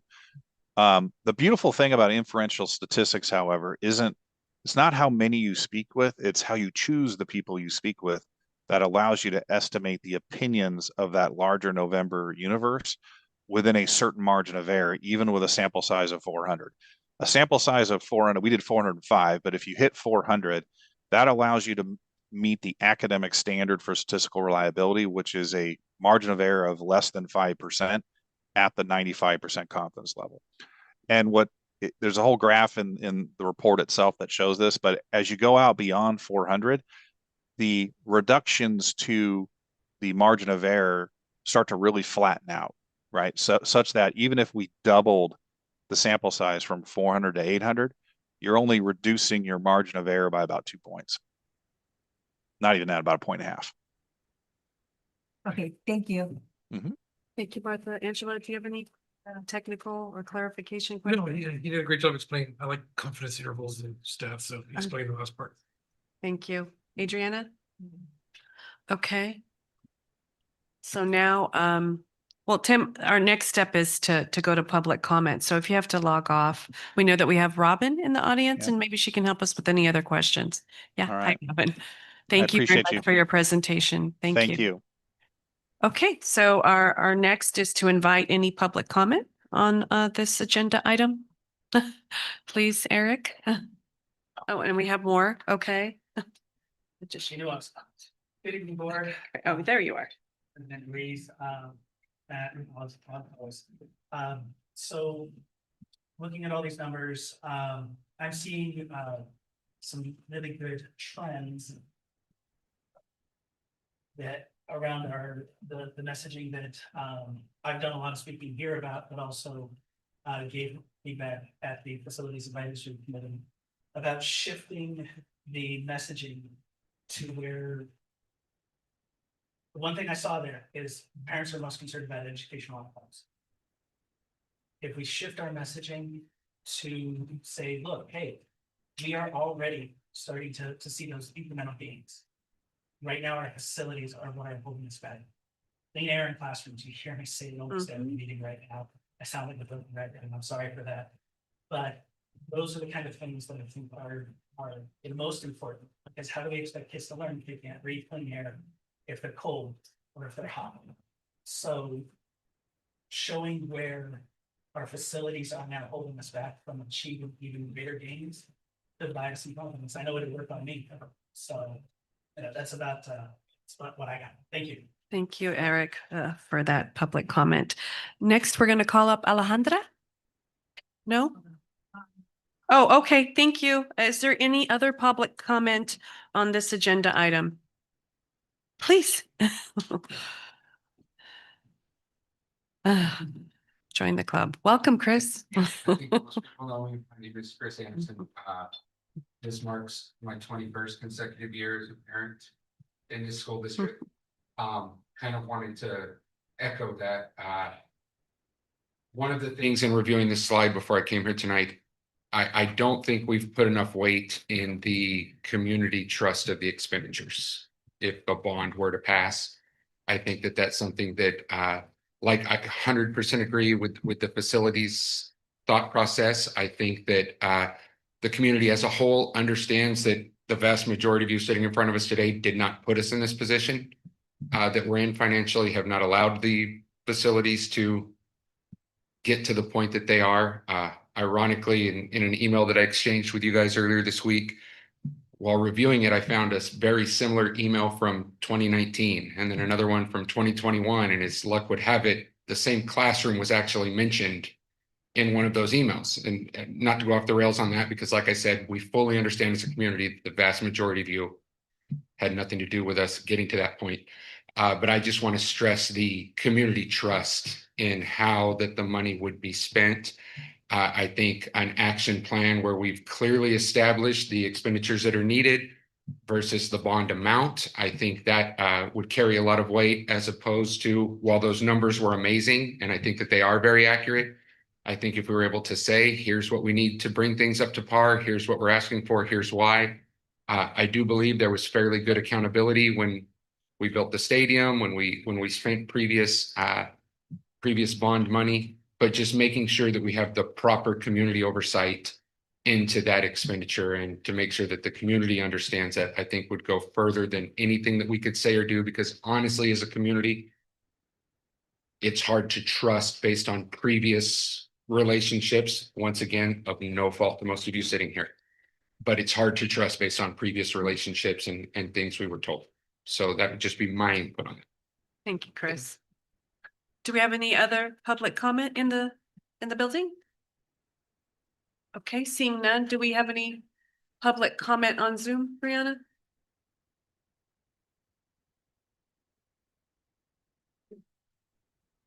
Okay. Okay, well, seeing no further public comment, I'm going to close public comment, and then I'm going to start again with our board trustee. If you have any additional comments you'd like to make on the presentation. Okay. No? Okay, then I'm going to start with Adriana. Okay, Angelo. No, yours not working. She says no, thank you. Yeah, I appreciate everyone's input. New board member, 2 years, and I agree. There needs to be a rebuilding of trust. I have the same exact concerns a lot of public stated out here. I really admit it. Last bond measure, I voted no. I'll yield up my minutes to the other trustees, but yeah, I gladly voted no in the last bond measure because I had the same issues. I'm hoping that we're building good relationships now and trying to at least earn the trust of our constituency. Say it's like, we get it. A lot of this stuff that I read online or talk to others, we have the same feelings too. I do ask that at least give us a benefit of the doubt that we're not the same group. There is Brown Act rules where we can't always say things online. But I will have gladly talked to anybody that wants to talk to me. I think I made myself very open to that, and we do hear you.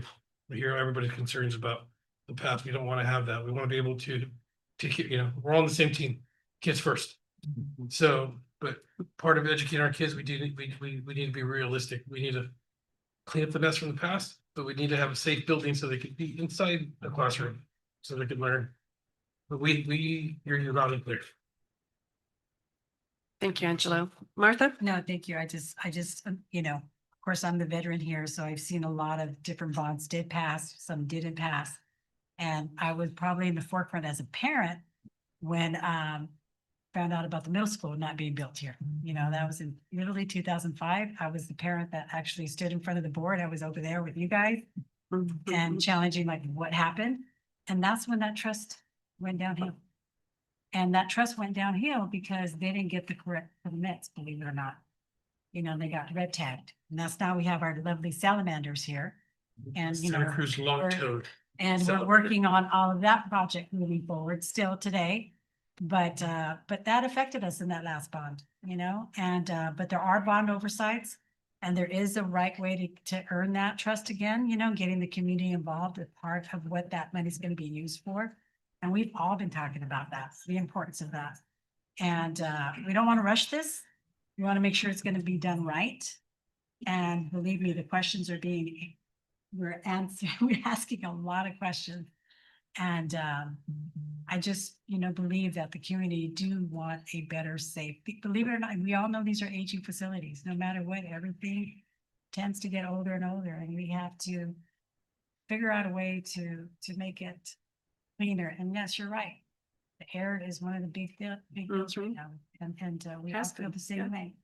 So we are looking into all the different avenues, and we just hope to, when it comes to, we're looking for the same opportunity to be able to provide that information and get your guys' support, but with your input involved in it, and make sure that those priorities are outlined on whatever we decide to do moving forward. So thank you for that. Thanks, Martha. Rick, we're gonna go to you next. Do you have any additional comments you'd like to make? Yeah, I definitely just have a question, maybe that could be answered at a different time. It's something to think about. How do we build that trust from the community to the district? All the statistics are right. These things usually pass barely, like within like 3 or 4 points at the most.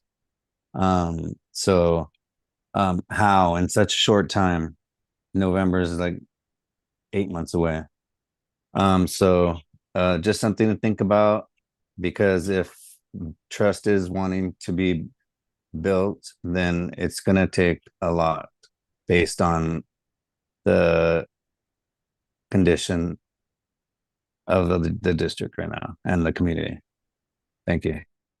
Thanks, Rick. Robin, can you speak to what's worked in other districts with building trust and getting community input and support, please? Of course, please. Yeah, thanks, Robin. Welcome. I'm Robin Garrity. I'm with Props and Measures. We are a strategy and communications firm that works with Tim McClarney and True North, your financial advisors, your bond team, and we work all up and down the state, helping school districts, cities, but my favorite is school districts. Their kids are at the heart of our communities, I believe. It was a fabulous presentation, and I love coming to board meetings and seeing the recognitions, and then as well as the presentation from your school. So it was a treat to be here. Yes, we've been working with Matt now and his team for weekly since January, and talking about how do we, first of all, get this feedback from your community through this feasibility study, scientifically gathered, and then our talent or our skill or our specialty is helping with the communication and taking this information, sharing it with the community with an open-ended opportunity for the community to provide feedback back to you, back to the district and back to you. So by no means is this take it and shove it down their throats, right? We want feedback all along through the process. And Mr. Diaz is right that it feels like November is kind of far away, 8 months, 9 months away. It's really not that far. And we really have a short time frame now of March, April, May to do some intense outreach. And how that works is we take this information from the poll and we create some informational messaging. There's already some informational messaging on your district website. We're going to update that a little bit based on the feedback that we've received. We'll create some flyers, some social media outreach, informational only. This is not advocacy in any way. It's a PowerPoint presentation, and Dr. Turkey and staff are going to go out and talk to anybody and everybody that will talk to them. And I think that's your first step. And any of you that have key individuals or organizations that you would like to help share the message, we encourage that, because I like to say that pebble in the pond process of, right, the more people that can tell the story, the wider the message can go. And it's important that they hear from everybody, not just your superintendent. So I would encourage that. We meet weekly. You're welcome to join us at 2 o'clock on Wednesdays on a Zoom meeting to brainstorm what we do next. I like to say, who do you know who are the shakers and movers in this community that need to, or who have the questions to be able to give the opportunity to make things right. And it does take time. Not saying we can fix that in 12 weeks, but I guess the other piece that I would say is that people need to be open to changing their heart and their mind about what the past has been, right? You've had a long history. 2005 is a long time ago to say if that's where the trust was lost from that middle school experience. So it's going to take some time, but all we can do is try. I guess that's what I would say. I can. Thank you, Robin. May I add on a couple of things? Oh, sure. Yeah. So I think it's talking. It's talking, right? I would encourage yourself, other members of the community, let's talk, right? What are the issues of trust, right? Let's be upfront about it. As in like, hey, the middle school was promised, and middle school was not built. That is completely and utterly fair, right?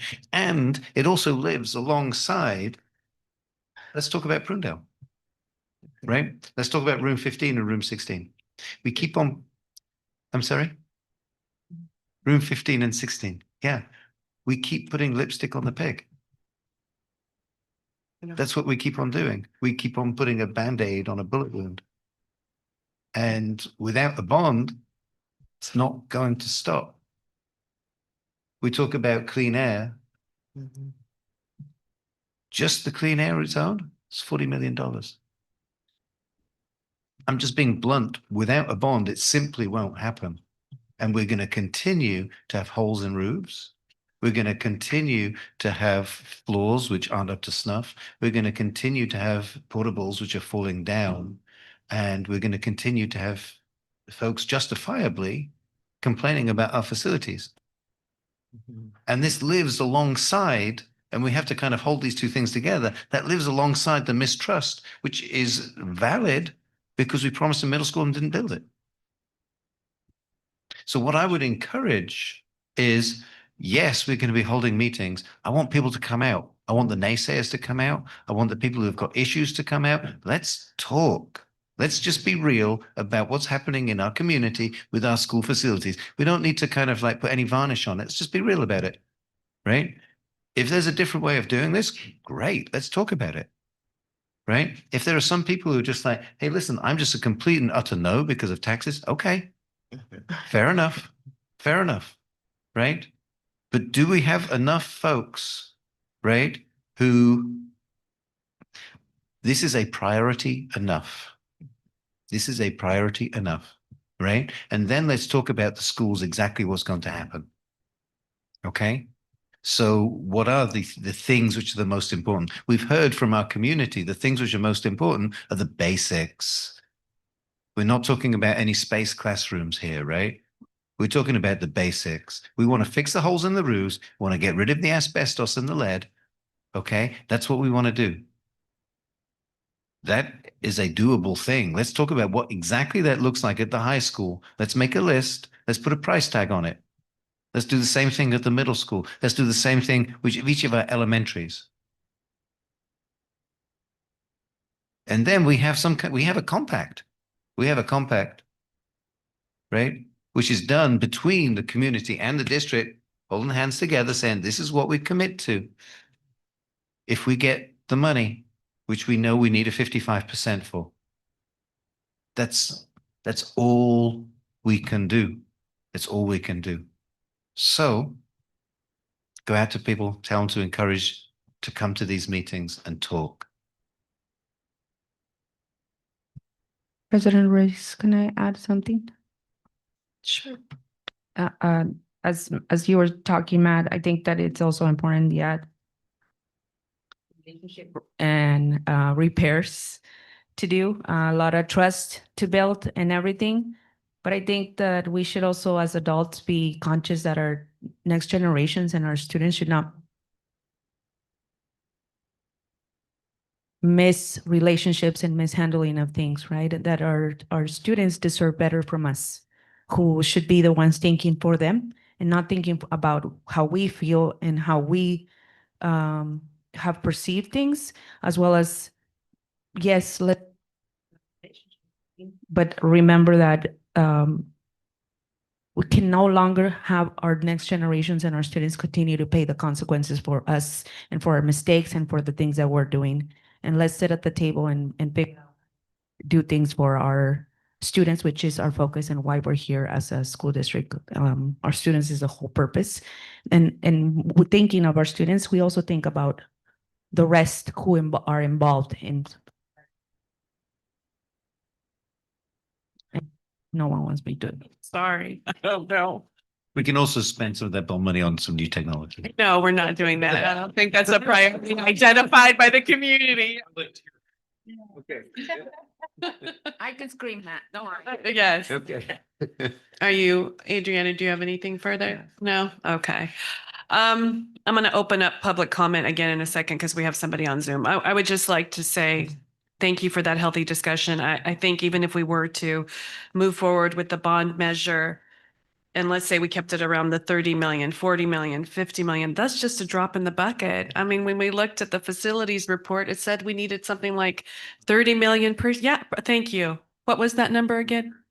200 million. So we know we're not going to get there, but could we as a community come together with that input from parents, administrators, site leaders to say, what's the most important thing for our site? The holes in the floor, could it be an inclusive playground? I don't know. Maybe each site could have that discussion with the input from the community. The HVAC at the high school is a mess. I've been in classrooms when it's sweating. Right? It's so hot. I would fall the instant nap, or so cold. That's not fair to our students. I don't like taxes. Let's be honest. I don't want taxes either, but I know our students deserve it. I've got a junior. That doesn't matter. I still want the kids in my community to have facilities that they can be proud of. And at least this is the first step towards making our facilities better, because otherwise it's not going to happen. Because we just don't have the money. So I just want everybody to think about that. What is the future you want for future generations, even if you personally aren't going to benefit from it? What can you engage in the conversation? Can you start to think about the possibilities of improving some of the school sites? Because it's not going to get us where we need to be, but it's the first step in the right direction for our students, and I believe they deserve it. Completely. Right? Go. Student. Yes. Do you deserve it? Yeah. Even if you're not going to be at the high school, do you want it to be better for future students? Yes. Yeah.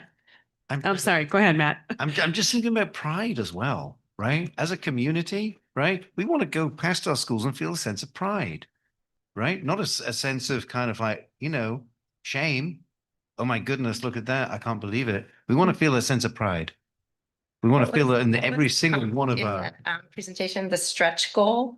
It was the It's our stretch goal. And I was like, oh, I need to build some stretch goals into my life. Like, let's stretch for this, right? So I'll tell you what I know from being here from a short period of time. People here in North County are proud of North County schools. Absolutely, completely, 100%. That's what I see absolutely everywhere. So do I think it's possible? I think it's 100% possible. I do. I actually think that a series of bonds is 100% possible so that we can build the best schools around. If we want to be the very best school district in the entire area, we deserve better facilities, and we can do that together. I 100% believe it. Thank you, Matt. Okay, with that, I'm going to reopen public comment. Thank you, Robin. And do we have someone on Zoom, Brianna?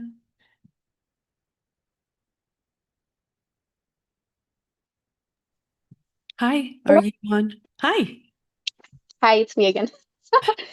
Hi, Sonia. Welcome back. It's it's a hard thing to listen to, when we need all these things for our schools, especially for the safety and health for our kids. And then, you really look down at the numbers and you're like, that's a lot of money. Just plain out, that's a lot of money. And we have to kind of make that choice of, yeah, it's a lot of money, but it's something that, our not only our students need, but it's something that they deserve. They deserve not to go into a freezing room or a Sahara desert. So yeah, although we look at the big picture and it's a huge thing, we also have to take into account that we can't do it all in one go. I agree. The community needs to come together. We need to plan it out. What can we tackle first? What can be our priority? Is it going to be, a new type of sewer system because our bathrooms keeps closing down, or is it going to be, fixing the flooding? And I really want to advocate right now for parents, staff members, and just community people just to, come and listen, because, you think about it and it sounds scary, but you have to realize that it's for the future of our kids. And, that's something people need to think about. Thank you, Sonia. Is there any other public comment? There is. Okay. Hi, are you ready to provide your public comment?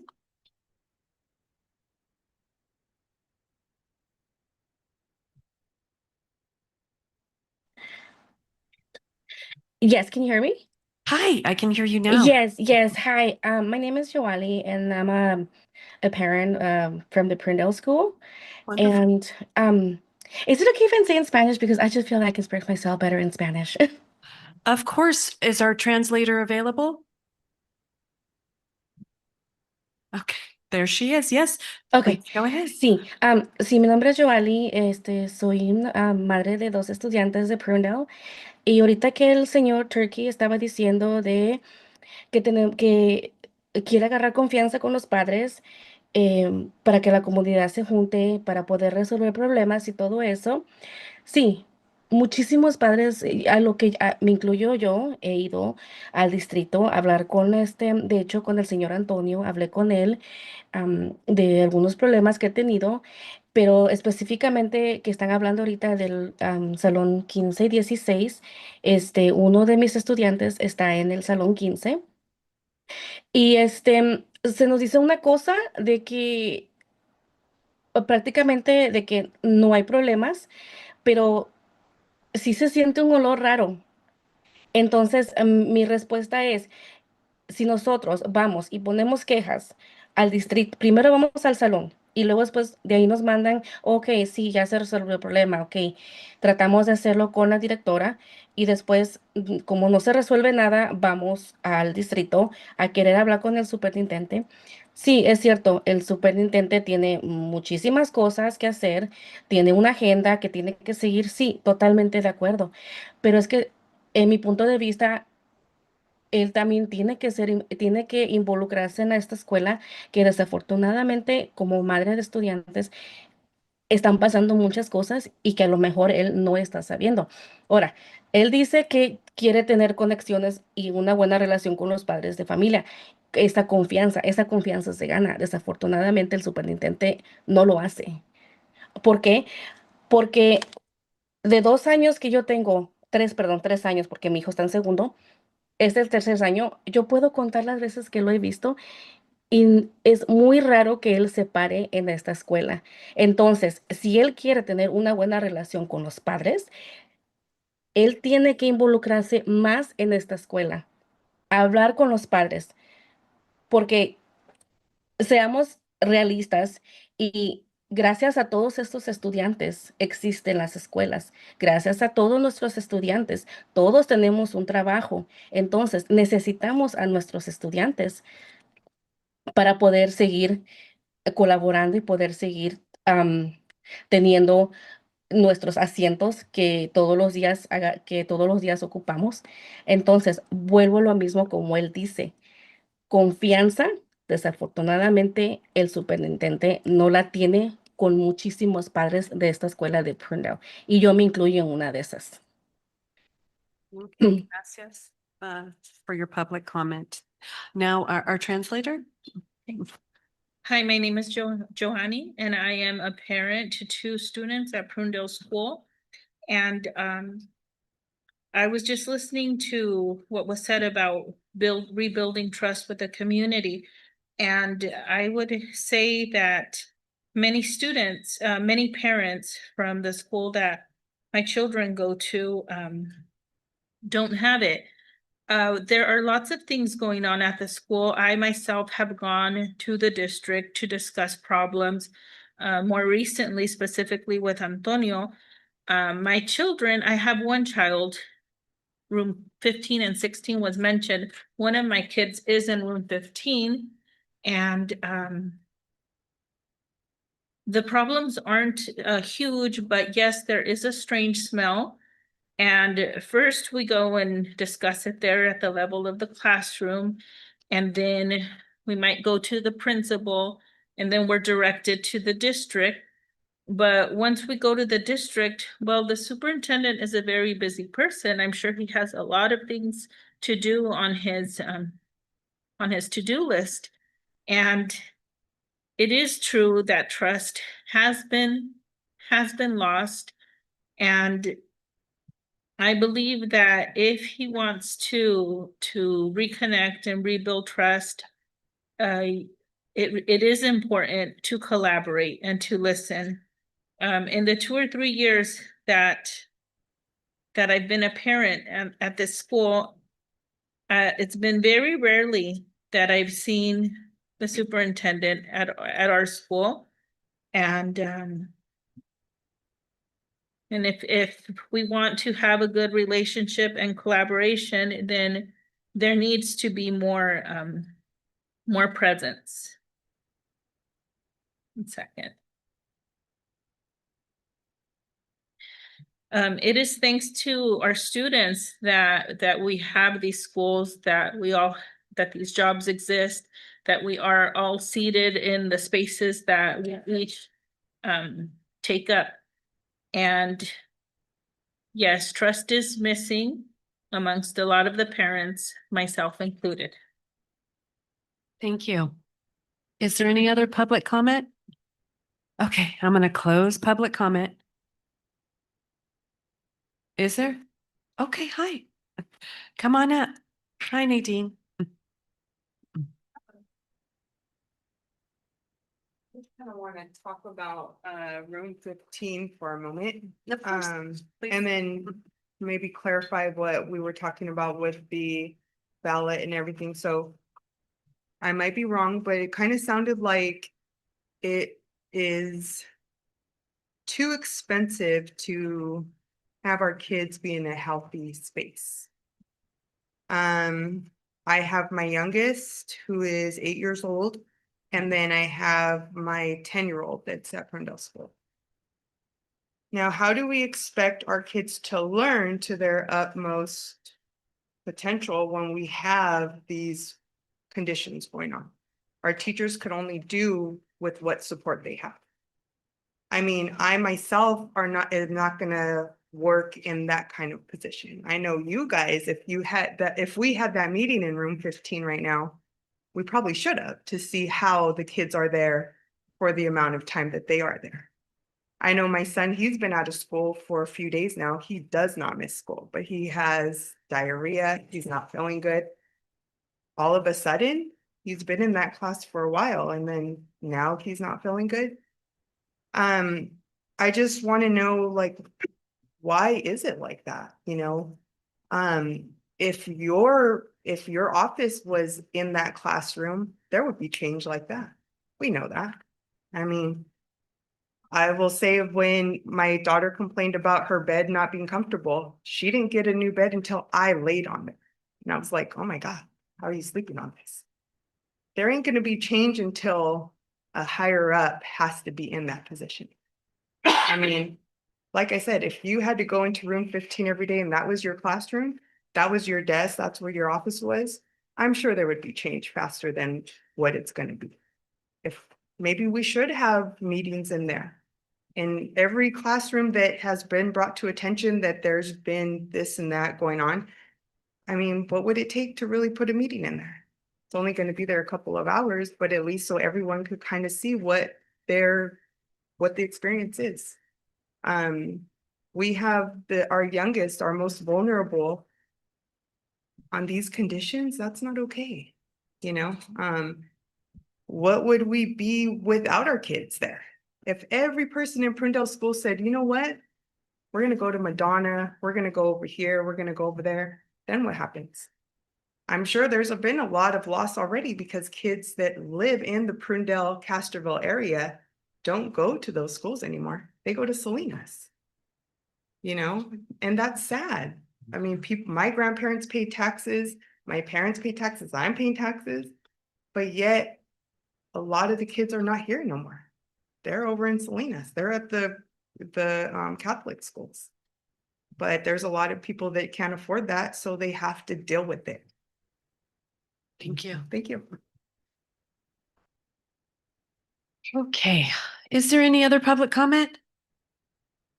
Okay. Sure, come on up.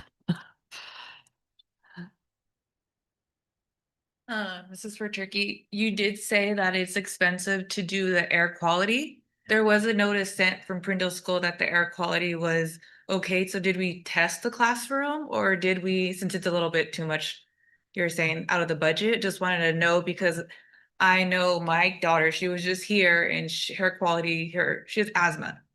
But other kids too, I see it, they come home and talk about, oh, my friend's sick. Today, my friend was hospitalized. She's in Stanford. As a mom, that broke my heart. And I'm like, oh, okay, well, we'll reach out. Let's make her a card when we get home. And my concern is it the classroom?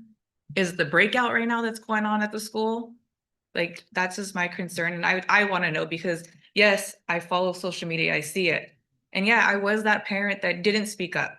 I would just be behind the phone like everyone else right now. It's easy to talk, be anonymous. Like, I'm tired of people being anonymous. Show your faces, come to these meetings. Yeah. And I said it before I had kids, I'm not going to be that mom in the PTO helping out. I have other things to do. If I don't show my kids that I'm fighting for them, what's going to happen? Yeah. I'd like to clarify, if I may. Yeah, thanks for your public comment. So Matt, can you clarify your statement? I think Absolutely. please do. So first of all, point well taken with room 15 and 16. I'm totally there with you. We need to fix it completely, right? So in terms of what's been done so far, the air has been tested. Okay. The results have come back saying that it is not dangerous. And the person who tested it, in their professional opinion, said that we do not need to move students out of there. We do not need to do that, right? We're also looking at new carpets in those rooms, but we're also looking at remedying them before we put in new carpets, because what we don't want to do is put in new carpets, it rained next week, and then they just get soaked again, right? So there's a series of things which have to happen. What we're aiming for is for those things to happen over spring break. We have to talk to certain contractors to make sure that we can line those things up. Okay. And in terms of that, can we afford that? Yeah, absolutely. So in terms of clarifying my comments, yes, we can afford the repairs in rooms 15 and 16, and yes, we should do that, right? If we extrapolate out what that means across the entire school district, that's what we can't afford. What our students deserve are better classrooms across the entire school district. Yes, we can do up room 15 and 16. What we really need are different classrooms, right? That's what we can't do because of the lack of money. But I don't want to be misinterpreted in terms of, can we afford and should we and will we fix up room 15 and 16 so they're safe? Absolutely. We are getting on it. Absolutely. So I hope that clarifies. That just kind of like threw me off. I was like, I just want to make sure, like, Yeah. I'm sure everyone's on Zoom right now and seeing, and I know they're hearing me, but please come to these meetings, stop being anonymous.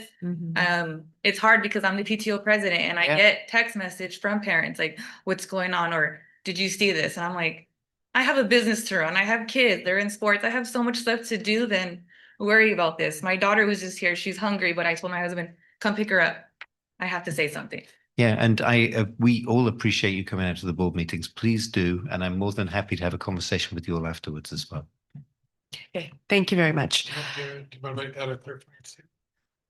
Sure, but can I close public comment? Yeah. Okay, I'm going to close public comment. There's another hand now. I'm going to close public comment.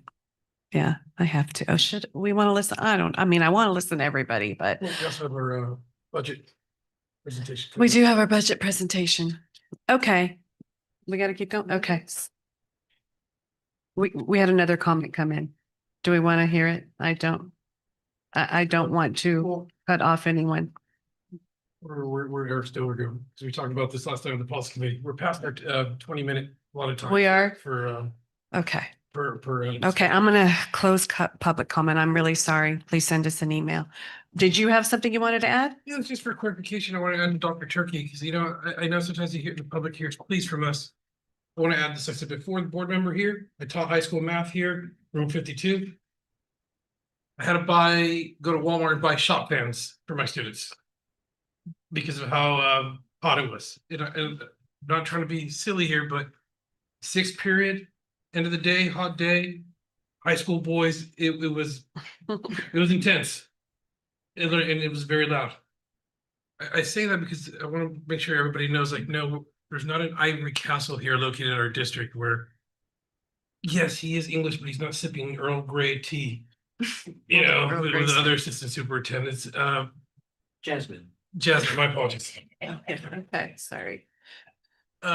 This is a systemic issue with everybody from superintendent to every rank here, where every building, everyone feels it. Our counselors who are at the high school, I've stared at one counselor's tile for 6 years, still has water damage and rat urine.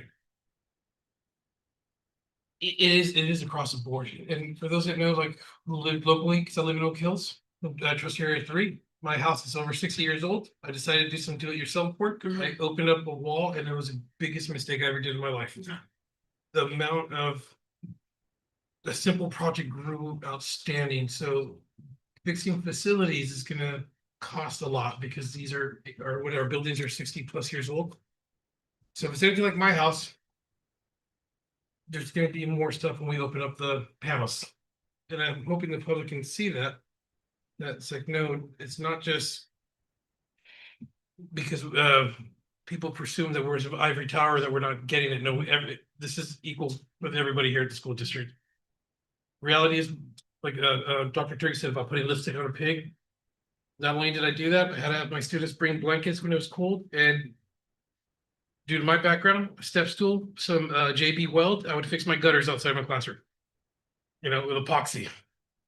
I get it. I'm hoping that, we can prove ourselves to you guys, maybe with something feasible with good substantive oversight committee. We need to fix some basic stuff, but to build that trust, we have to work together. And I'm hoping that we can see, like, hey, let's put our anger aside, because I had a lot of anger 4 years ago. And let's actually put the kids first. Let's at least, instead of me using epoxy, get a real sheet metal guy to put up a new gutter. Have somebody who can fix the ramps into Miss Corlar's room where it's a big plywood with a big hole in the middle. Yes, I remember our visits. You see it, but it's not just your classroom, it's every classroom in the district. So I just want to share that we do get it. And also from superintendent down, everybody is also facilities that are subpar, but we do put the kids' classrooms first before we actually put administrators offices first. And that's something actually this board has been really well about, holding our administration staff, like, no, kids first before us. So I just want to add that clarification. Thanks, Angelo. I'm gonna take a 7-minute recess. We will reconvene at 8:26. I need to go to the restroom. And then Bree, can you let the person know that wanted to make the public comment? We've got public comments on non-agenda items, matters coming up. They can make their public comment then. Okay, great. Okay. So we be back.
Real naked.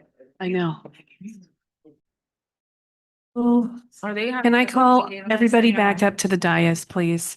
If you can finish up your conversations and come back up to the dais so we can finish tonight's business. We still have quite a few things on the agenda, so if everybody could please just come back to the dais. Thank you.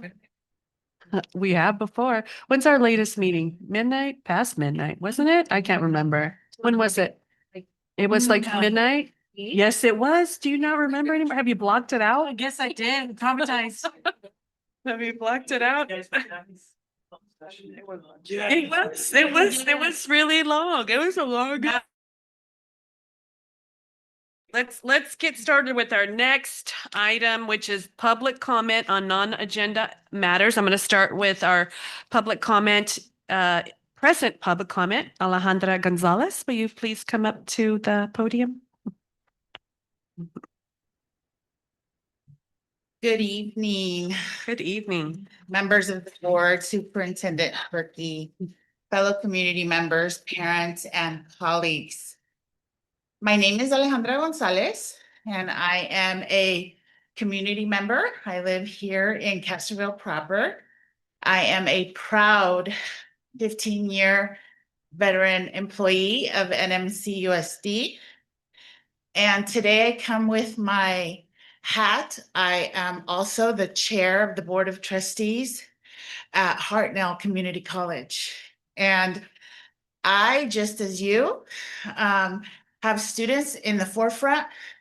That is my number one priority in any shape, size, and any way you look at it. And because of that, I am here today to share the impact of dual enrollment and the strong partnership that Hartnell College and North Monterey County High School has had over the years. Dual enrollment is one of the most powerful ways that we can connect high school students to higher education. Through Hartnell College, students can take college level courses while still in high school, giving them a meaningful head start towards earning a college degree. And students have been responding. Students are responding. Over the past 3 years, Hartnell College's dual enrollment program has more than doubled.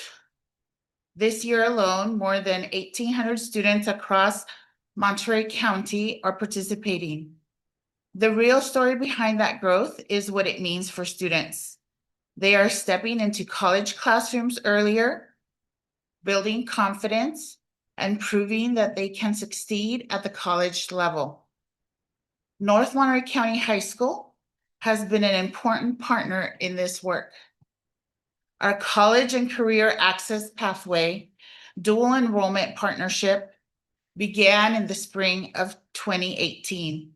Since then, Hartnell has offered 82 classes to NMCHS students and has served more than 2,200 participants, achieving an impressive 90% course completion rate. And the impact continues well beyond high school graduation. Students from North Monterey County High School who have participated and are participating in dual enrollment achieve a college success rate that was 8% higher than their peers who did not participate. That difference reflects students who are not only accessing college earlier, but also thriving once they arrive. Is it okay if I finish? Do you have a couple more sentences? Just, okay, please. The courses themselves are intentionally designed to support student progress. Hartnell offers English, math, and counseling courses that meet general education requirements for any major, meaning students are not simply exploring college, they are actively making progress toward a degree. Hartnell has also introduced innovative approaches to expand opportunity, including team teaching, summer statistics offering, and a course specifically designed to support students in special education. Looking ahead, we are excited about expanding opportunities even further with our programs such as industrial mechatronics. This partnership between Hartnell College and North Monterey County High School is opening doors for students across our community. It is helping students see that college is not just something for the future. It is something they can begin achieving right now. I also want to extend an invitation that was asked from me to deliver to everybody at North Monterey County, and that is from our Hartnell Athletic Department. Right now, our scholar athletes are doing training. Our soccer team, our basketball team, and our football team, and they are going around the county offering clinics, as many as you want, as little as you want, and they are happy to come here and offer clinics to any of our students, no matter what age level. Just let us know and we will be happy to make that happen. Nice. Thank you for your time. Thank you, Alejandra. Thank you so much. Do we have any other public comment in the building? No? Okay. Zoom, please. Hi, if you're on Zoom, you're free to proceed with your public comment, please.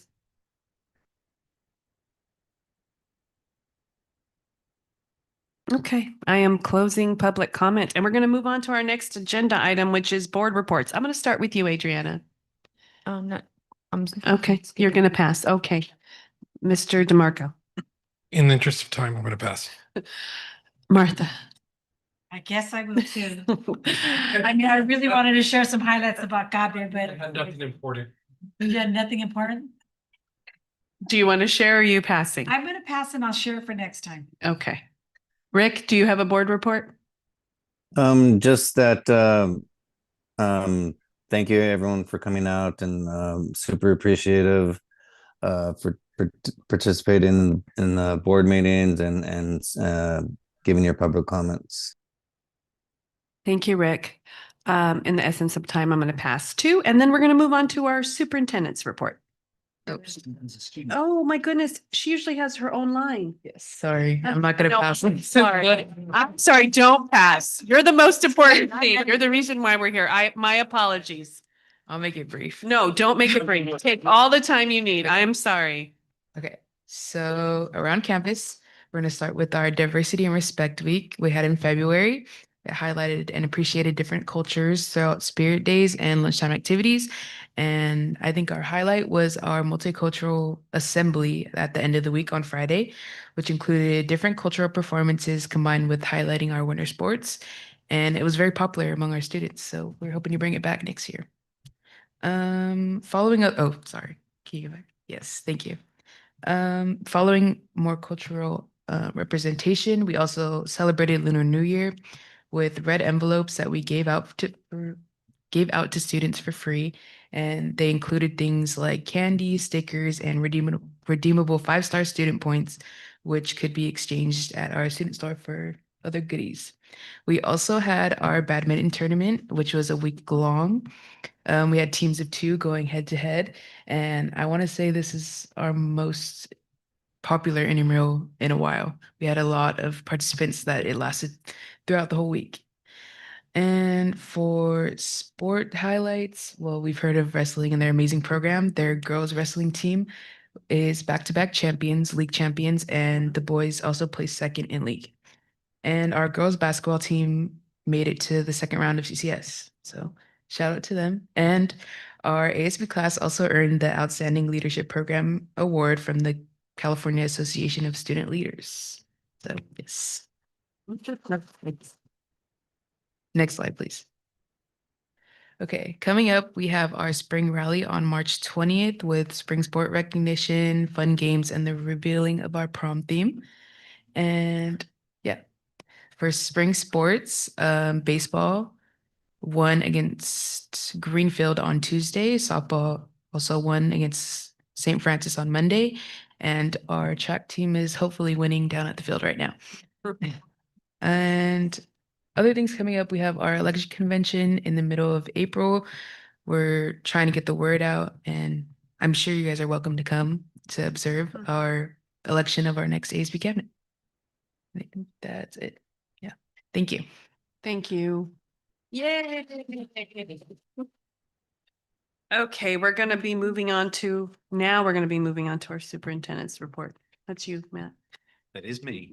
All right. So next slide, please. So I had the pleasure. So it's been Read Across America Week. And so I had the pleasure of going to Echo Valley. And this is a group of kindergarten students. And yeah, I read them the Gruffalo. And I put on all of my different voices, which I use when I read children's books. And that was great fun. And next slide, please. Okay, the CABE conference. I'm actually going to ask Martha, just say a couple of words on this one. You know, it was so powerful. As you can see, the team that was there was representing every single school site, which I thought that was very impressive for them to be able to go to not only network and learn, but CABE is well known with all of their professional development workshops and presenters. This year, you know, this was my second year being on the board. I was so impressed with all the workshops that they had. I have to run around and introduce different presenters, but I got to sit in a couple of them. I'm not going to get into details, but the thing is learning from watching these guys at the end this was like our third day there. And so I got to kind of just ask them how it was going, and the highlights from the parents, from the teachers were saying that this was one of their best workshops they've been to yet. So I'm excited to, in fact, I was talking to Cynthia in the back, and she was saying that there is some programs and stuff that they looked at. I want to connect them to Ruby Flores, who is the person in charge at CABE of the professional development and all these types of programs. Again, it's those connections and those resources to be able to help our EL students. You know our demographics, so we need some support in that area. So anyways, you see those smiles? They were real. It was really awesome to be there with them and share that time with them, and they did a great job. Thanks, Martha. Next slide, please. Okay, so our culinary students, we realized recently, okay, so think about culinary as our CTE pathway, okay? Guess what's right next door?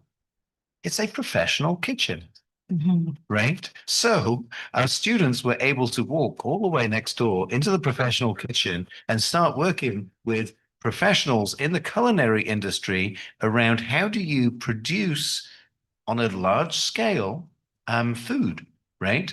And these students actually came and they launched the fish burger, okay, which was done in collaboration with a producer from Moss Landing, okay.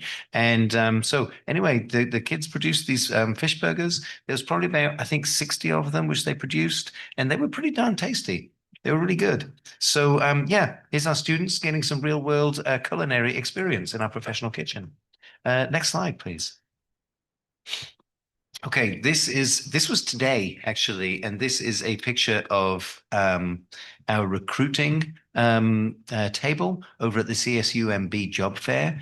We also went out recently to the Hartnell job fair as well, which is the kind of I think the biggest one kind of around here for certificated staff. And we've also been out to some classified ones as well to do some recruitment for next year.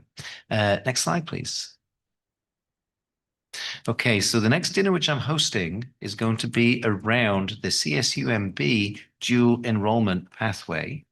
And this is going to be on Wednesday, March 18th. So next Wednesday from 5:30 to 7:30 upstairs in the media center. So please come, have some dinner, chat, and then find out all about the new dual enrollment pathway, which we have with CSUMB.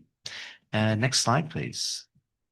Okay, so we're doing a team spotlight today, and the team spotlight is for our business services department, specifically Brenda, Rihanna, and Angie. So I just want to give you a little bit of background about this. So Brenda and Rihanna have been literally staying up until 2 o'clock in the morning, working on a regular basis. Okay. Seriously, they have. The amount of work which they've been getting through collectively has just been phenomenal. Okay. You are taking the elephant and you're eating it Yes, one bite at a time, but you're taking 2 bites at a time, 3 bites at a time, and it's making a difference. And it's moving us in the right direction in terms of our where we are fiscally. Okay. The report, which you're going to hear about this evening, that was finished late on Friday evening. Okay. From the 2 of you staying up late, working way past the normal hours, right? And just getting it done. And this is actually a too normal an occurrence for Brenda and Rihanna, and we hope to reduce that time that you have to do that. But I just want to thank you for all the hours that you're putting in there. So thank you. Thank you both. Yeah.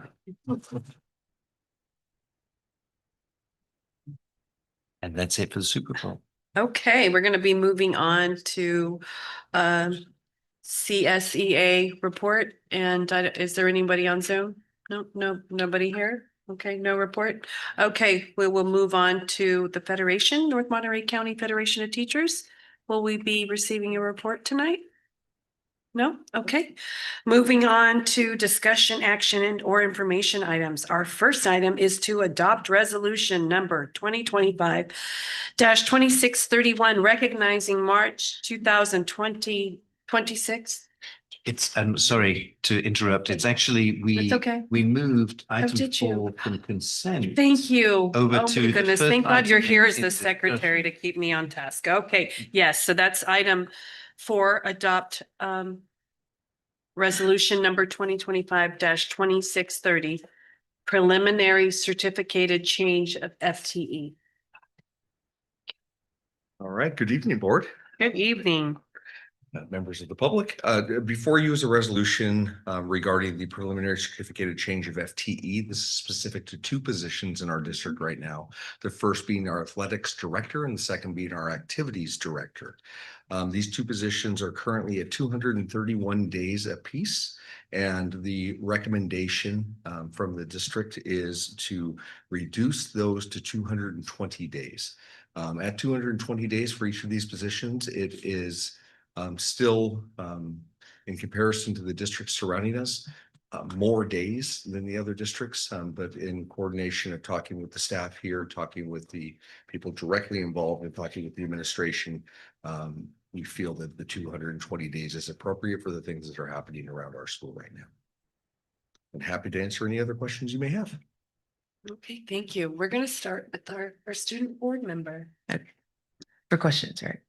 Yes, Okay. questions? My first question is, so we're cutting down the date, down the days for these positions, correct? Correct. And what technically signifies a work day for these positions? So a workday is considered to be 7 hours for teachers.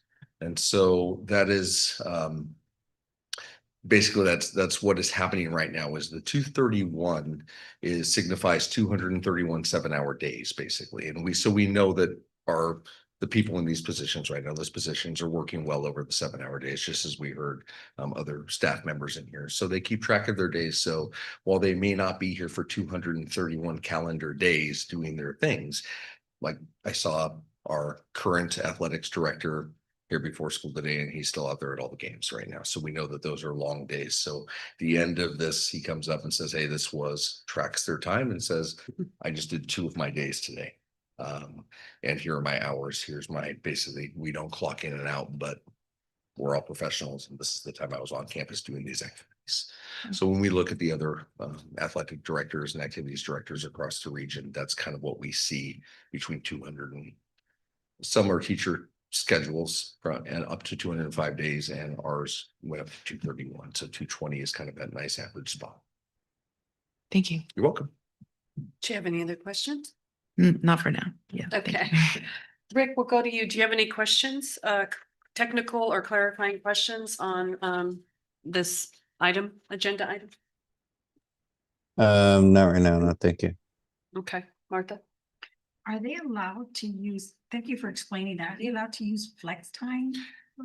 Yeah, and it has a couple different names, whether it's flex time or comp time. Basically, we recognize that if they were to just show up on 231 or 220 of their days and stick to their teacher schedule, they couldn't get the work that they're required to be doing done during those times, such as the games are going till 9 or 10 o'clock at night sometimes. And oftentimes we need either the athletic director there, and then there's college fairs and things that happen during the summer that go outside of the teacher hours. We need our activities director there, or the activities director is hosting an evening events with students on campus that requires them to have things they need to take care of during the school day and then into evening events on a regular basis.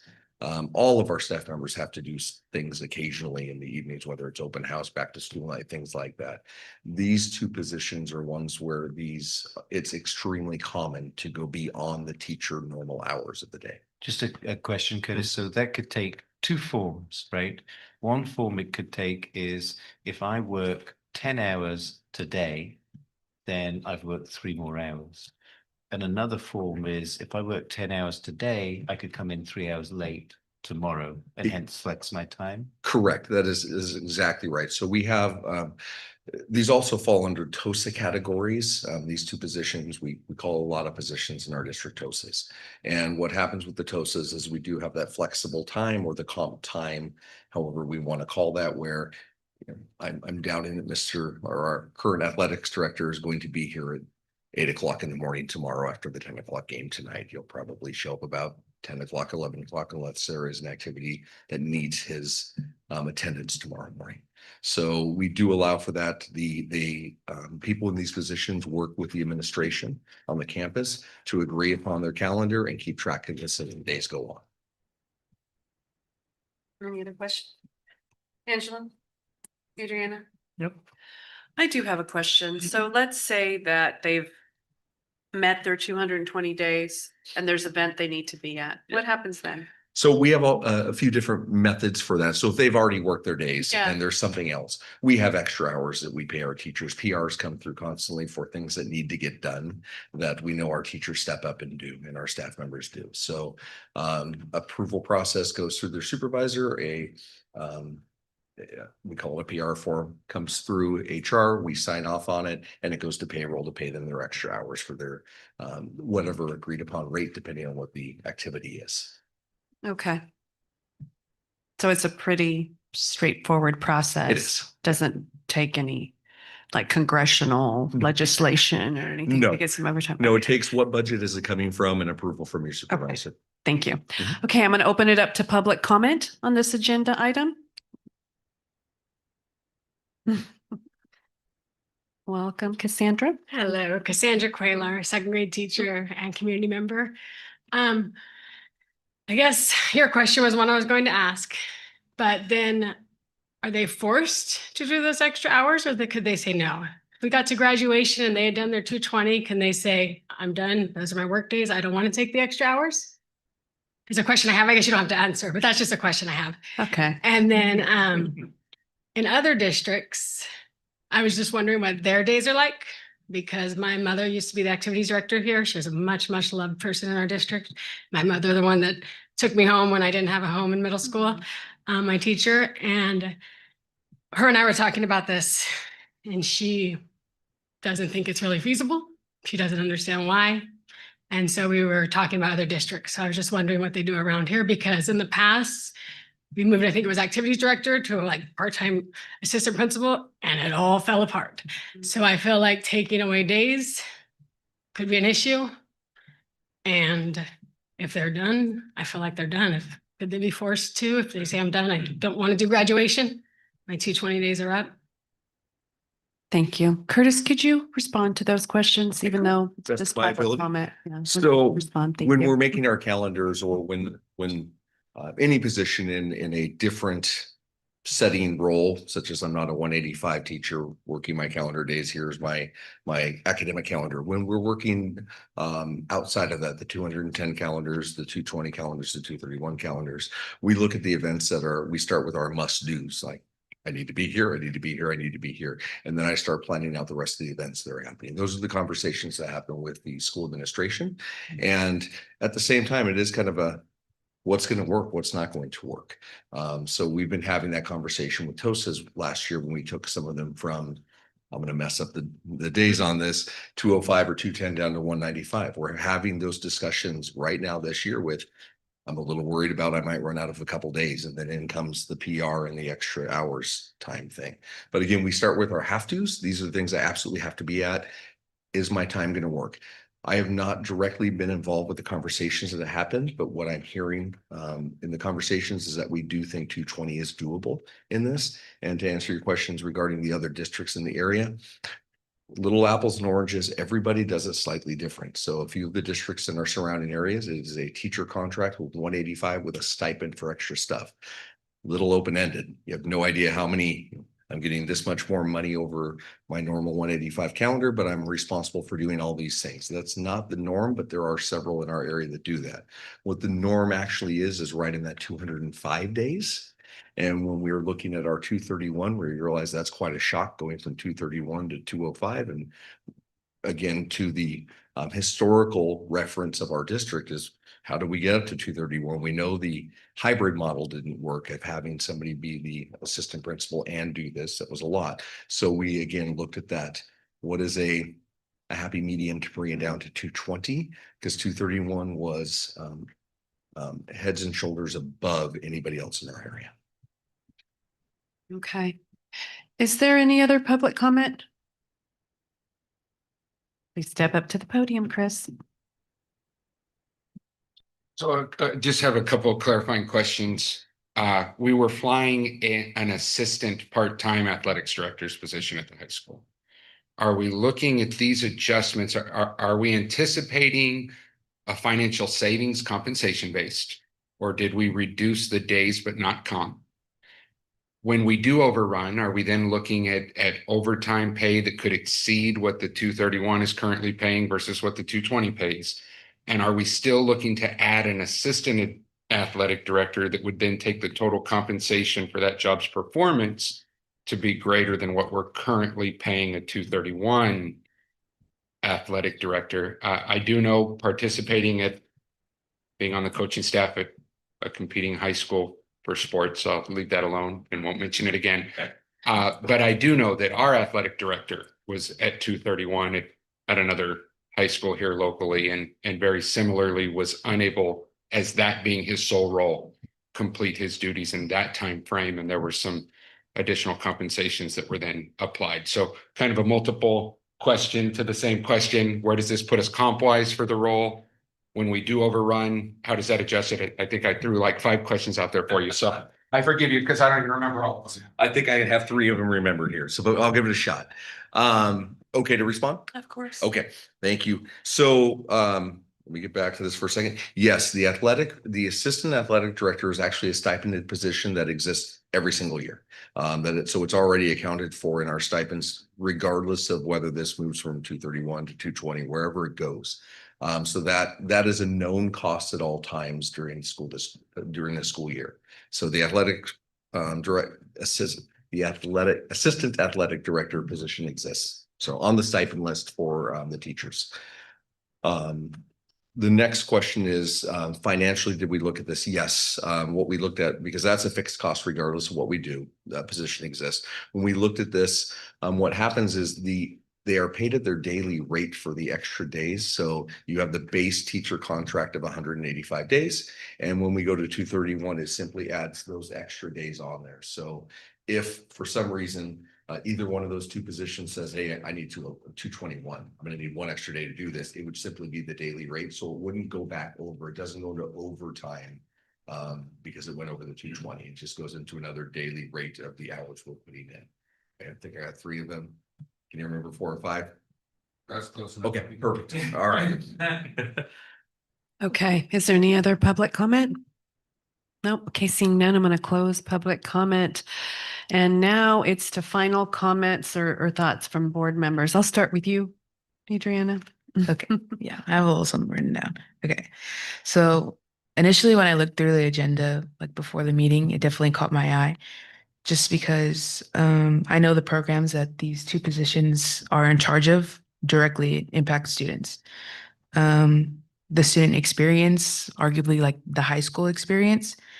And I know I can understand my bias. I mean, I'm a part of the two programs that these positions overlook, but I also remember only 3 years ago when I got here being on the absolute other end of the stick and how these two programs really like, not to be all crazy or anything, but like they really changed my life and how I approach things and these skills that I've developed through them.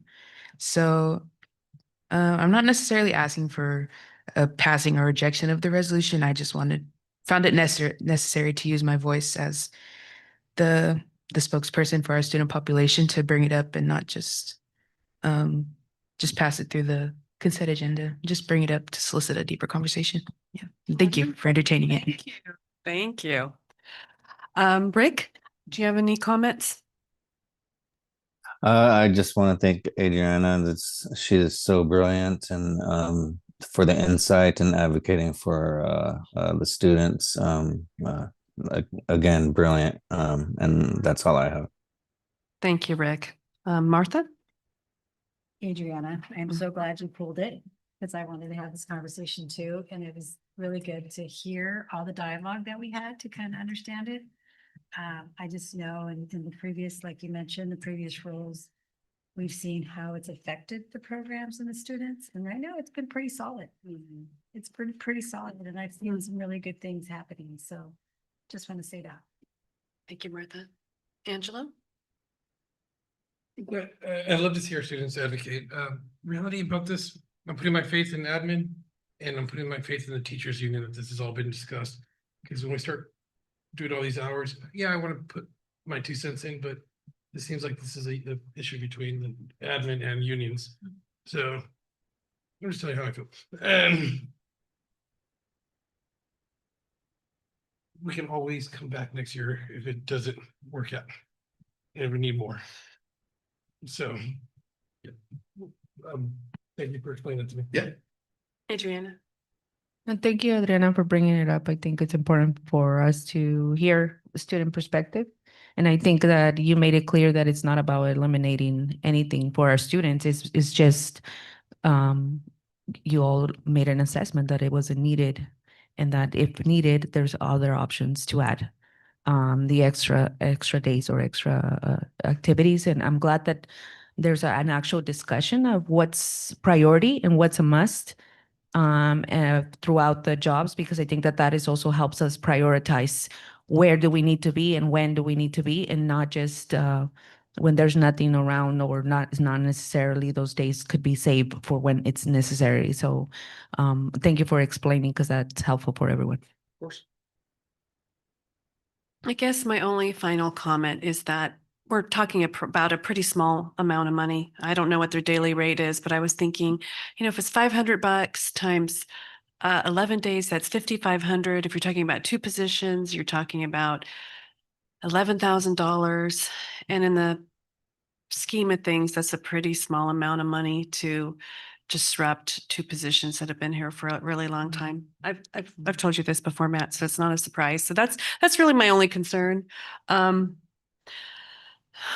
That's really my concern. So we're going to move. I'm going to invite a vote, which I can tell now I missed the step to invite a vote before discussion. But I'm going to invite a motion. So is there a motion to adopt this resolution? I will motion to adopt the resolution. Okay. I will second that. Okay. So we're gonna vote now. I'm gonna start with our preferential vote. Nay. Okay. Okay. All those in favor? Aye. No. No. Okay. I'm gonna vote no. Okay. So motion is not adopted. Okay. So it's going to remain at 231. Okay. Sorry. Okay, we're going to move on to our next item, which is now to adopt resolution number 2025-2631, recognizing March 2026 as Women's History Month. All right. Okay. So each March, Women's History Month is recognized to honor the vital contributions, achievements, leadership, and resilience of women throughout the history of the United States and the world. And whereas Women's History Month originated as a local celebration in 1978 and expanded nationally when the United States Congress declared March as Women's History Month in 1987. And whereas women of all backgrounds, including women of diverse races, ethnicities, cultures, abilities, and identities, including cisgender women, transgender women, and women of the LGBTQ plus communities, have made profound contributions to social progress, education, civil rights, science, government, labor movements, healthcare, and the arts, and how women have played critical roles in advancing civil rights, gender equity, educational opportunity, and social justice for all people. I encourage the board to adopt this resolution. Thank you, Matt. Any technical questions? There can be technical questions on the job. No. Okay, we're gonna go ahead and move into public comment. Is there any public comment on this resolution? No? No? Okay, seeing none, we're gonna start with board comments. Adriana? I just say Women's Day should be every day. Yes, good point. Good point. Thank you. Angela? I will second that comment. There Okay, you go. And there's a lot of powerful women in this room that obviously deserve this resolution, so definitely support this. thank you, Martha. Rick? Yes, I definitely want to support this. It's there is a lot of powerful women in the room, and that not only trailblaze and but also are currently blazing. But and around our whole community. I like the local politics more than the national, but I kind of rambled off there. I'm sorry. But I support it. Thank you. Thanks, Rick. And then last but not least, our student board member, Glad we're adopting. I agree. It should be every day. every day. Okay, so I invite a motion to approve, oh goodness, adopt resolution number 2025-2631, recognizing March 2026 as Women's History Month. All right, I motion. Is there a second?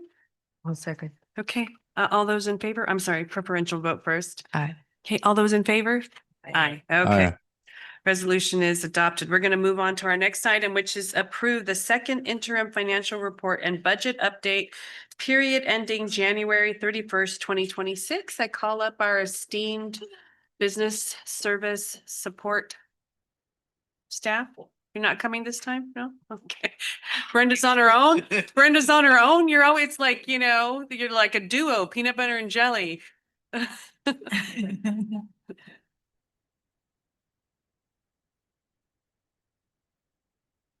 Good evening, board and Good community evening. members. Today, I'm going to be presenting the second interim report, which Irana did put together, and it took us a very short amount of time to put this together. A little bit on the agenda, we'll be going over the second interim and what is that, the definition, our usual budget reporting cycle, an ADA update. We'll go over our general fund, revenues, expenditures, other funds, and of course, our multi-year projection and the next steps. So what is second interim? Second interim is a required mid-year financial check-in. This financial check-in goes all the way through January 31st, and we must submit to the county by March 15th. Hence, we are putting it to the board to approve for today. This process confirms we're on track and we are able to update our budget based on all of our actual data and our projections.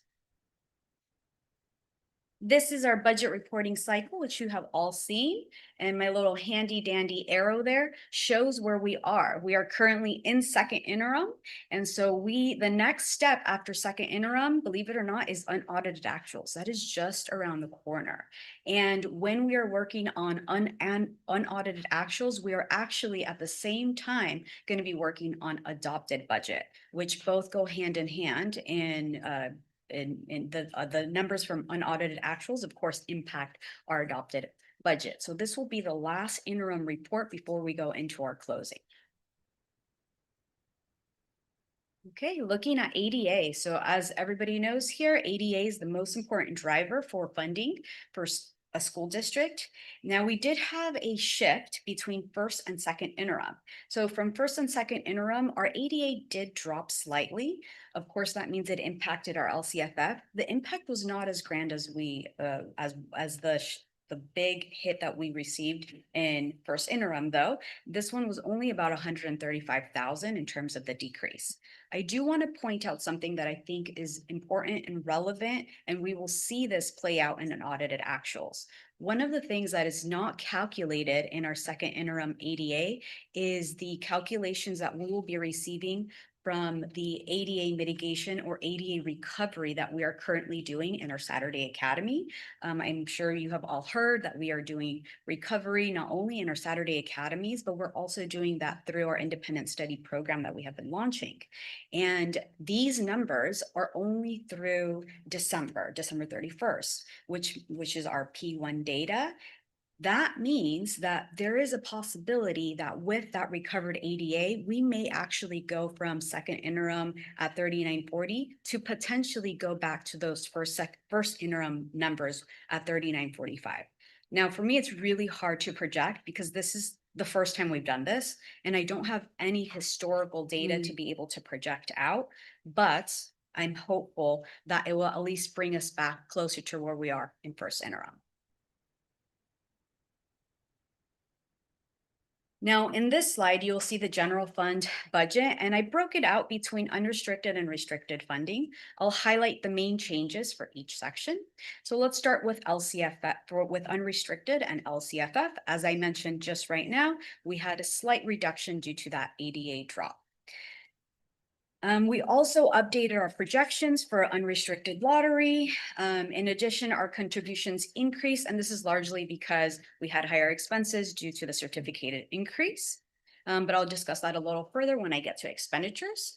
Now, moving to restricted funding, there were some notable adjustments.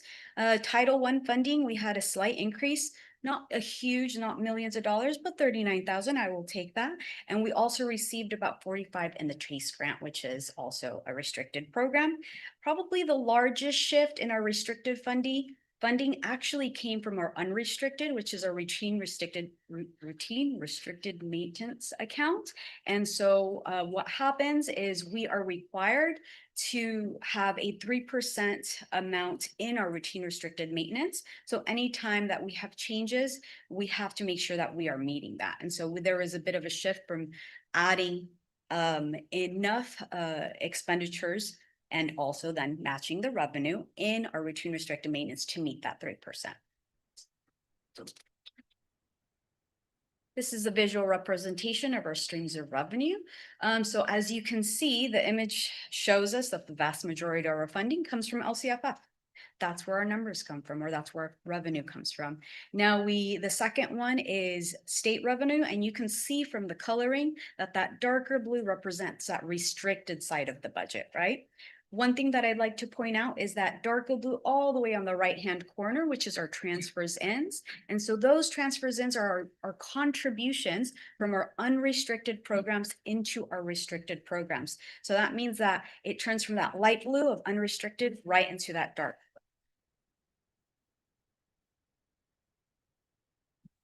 I had some fun with color. That's as much fun we have over here in business with colors. So general fund expenditures, let's go ahead and dive deeper into that. Let's look. So the most notable changes include our increase in certificated salary due to the recently approved increases. And thus, of course, we revised our salary schedule and adjusted our budget based on the revisions. We saw a reduction actually in classified overall and benefits. Some of it was due to vacancies, but some of it was actually due to we have been really looking at our positions and looking at which of these positions would be appropriate and allowable to move from our unrestricted to our restricted. So we did a little bit of shifting in that area as well. We also decreased overall in operating expenses from our 4,000 categories all the way to the 7,000. So this includes books, materials and supply services, and capital outlay in general. So overall operating, there is some reductions there as well. Now shifting to our unrestricted bucket, as I mentioned before, we did an increase to routine restricted maintenance. So that was the biggest shift. And so that covers things like repairs, maintenance, materials, things of that nature. Other changes include shifts from supplemental hours that were shifted into contracted services. I know we had approved that as a contract a couple of meetings before. So there was a shift there in terms of where we were budgeting that amount. Instead of the 2s and 3s, it got shifted to the 5s. And let's see, probably the other shift that I saw was local contract allocations. Now, local contracts are a huge range. We have so many tiny little buckets of those, which Rihanna really, really loves. She loves reconciling those. And so those range anywhere from donation accounts to, for instance, our TAMSI collaboration, to even collaborations with First Five. We have a variety of those types. And there is some shifting from capital outlay into contracted services. And so that sometimes depends. We sometimes think it's going to be coded. We think it's going to be coded closer to a 6,000.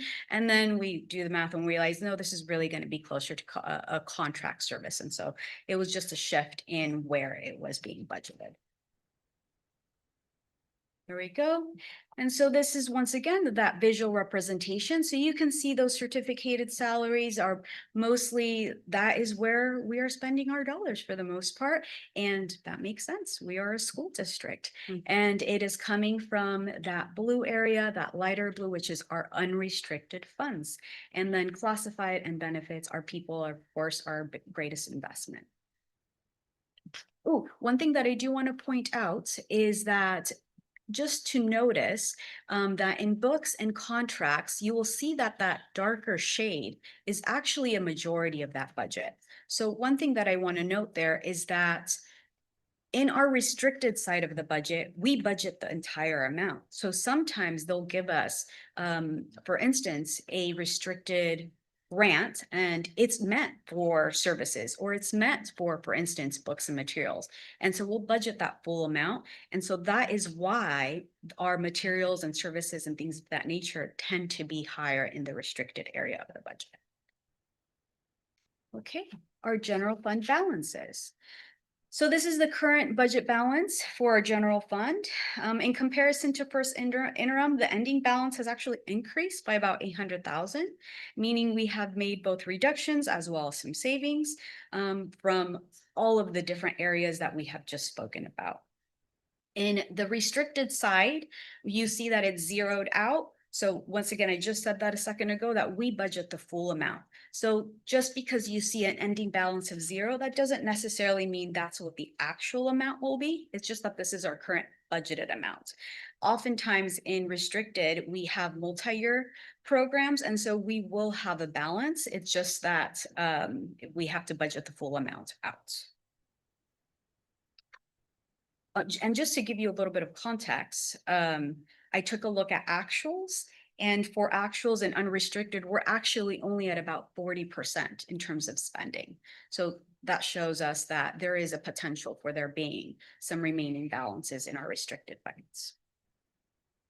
For comparison, we're about 51% in unrestricted. Okay, now we're going to dive into our deficits. So I took a little bit of a deeper dive into our deficit this time around. I wanted to really dive into those one-time costs. And currently we have about 6.1 million of those one-time investments, which is significant. These include a variety of projects. We all know things that are happening here at the high school. We all know all of the different deferred maintenance projects that we are trying to utilize the funding that we do have in order to move our facilities to a better place with, again, the funding that we do have. And then we also know that we've made investments in things like view boards and an additional other areas like cameras and things of that nature, buses, vehicles, so on and so forth. So now if I remove that one-time investment, as you can see, our structural deficit is actually closer to 6 million. Now, this is what I'm seeing right now. This is the snapshot at this point in time. Okay, so of course that number may shift depending on where we end in unaudited actuals.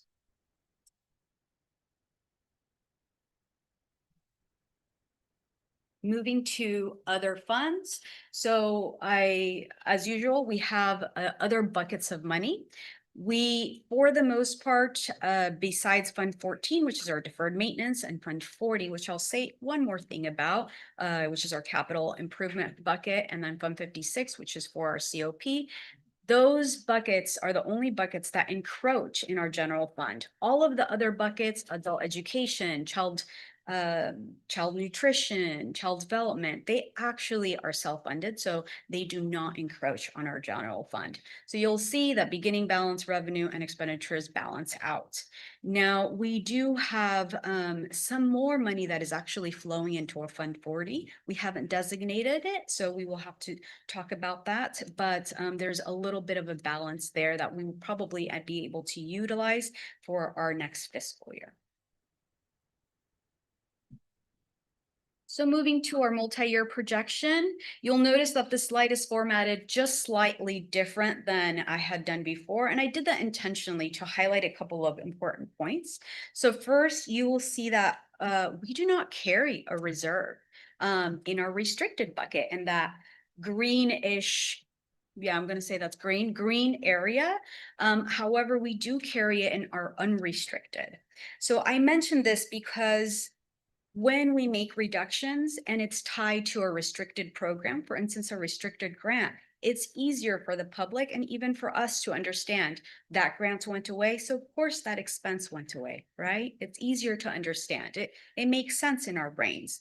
However, in our case, our unrestricted fund, and more importantly, our reserve, has been helping carry some of those ongoing costs.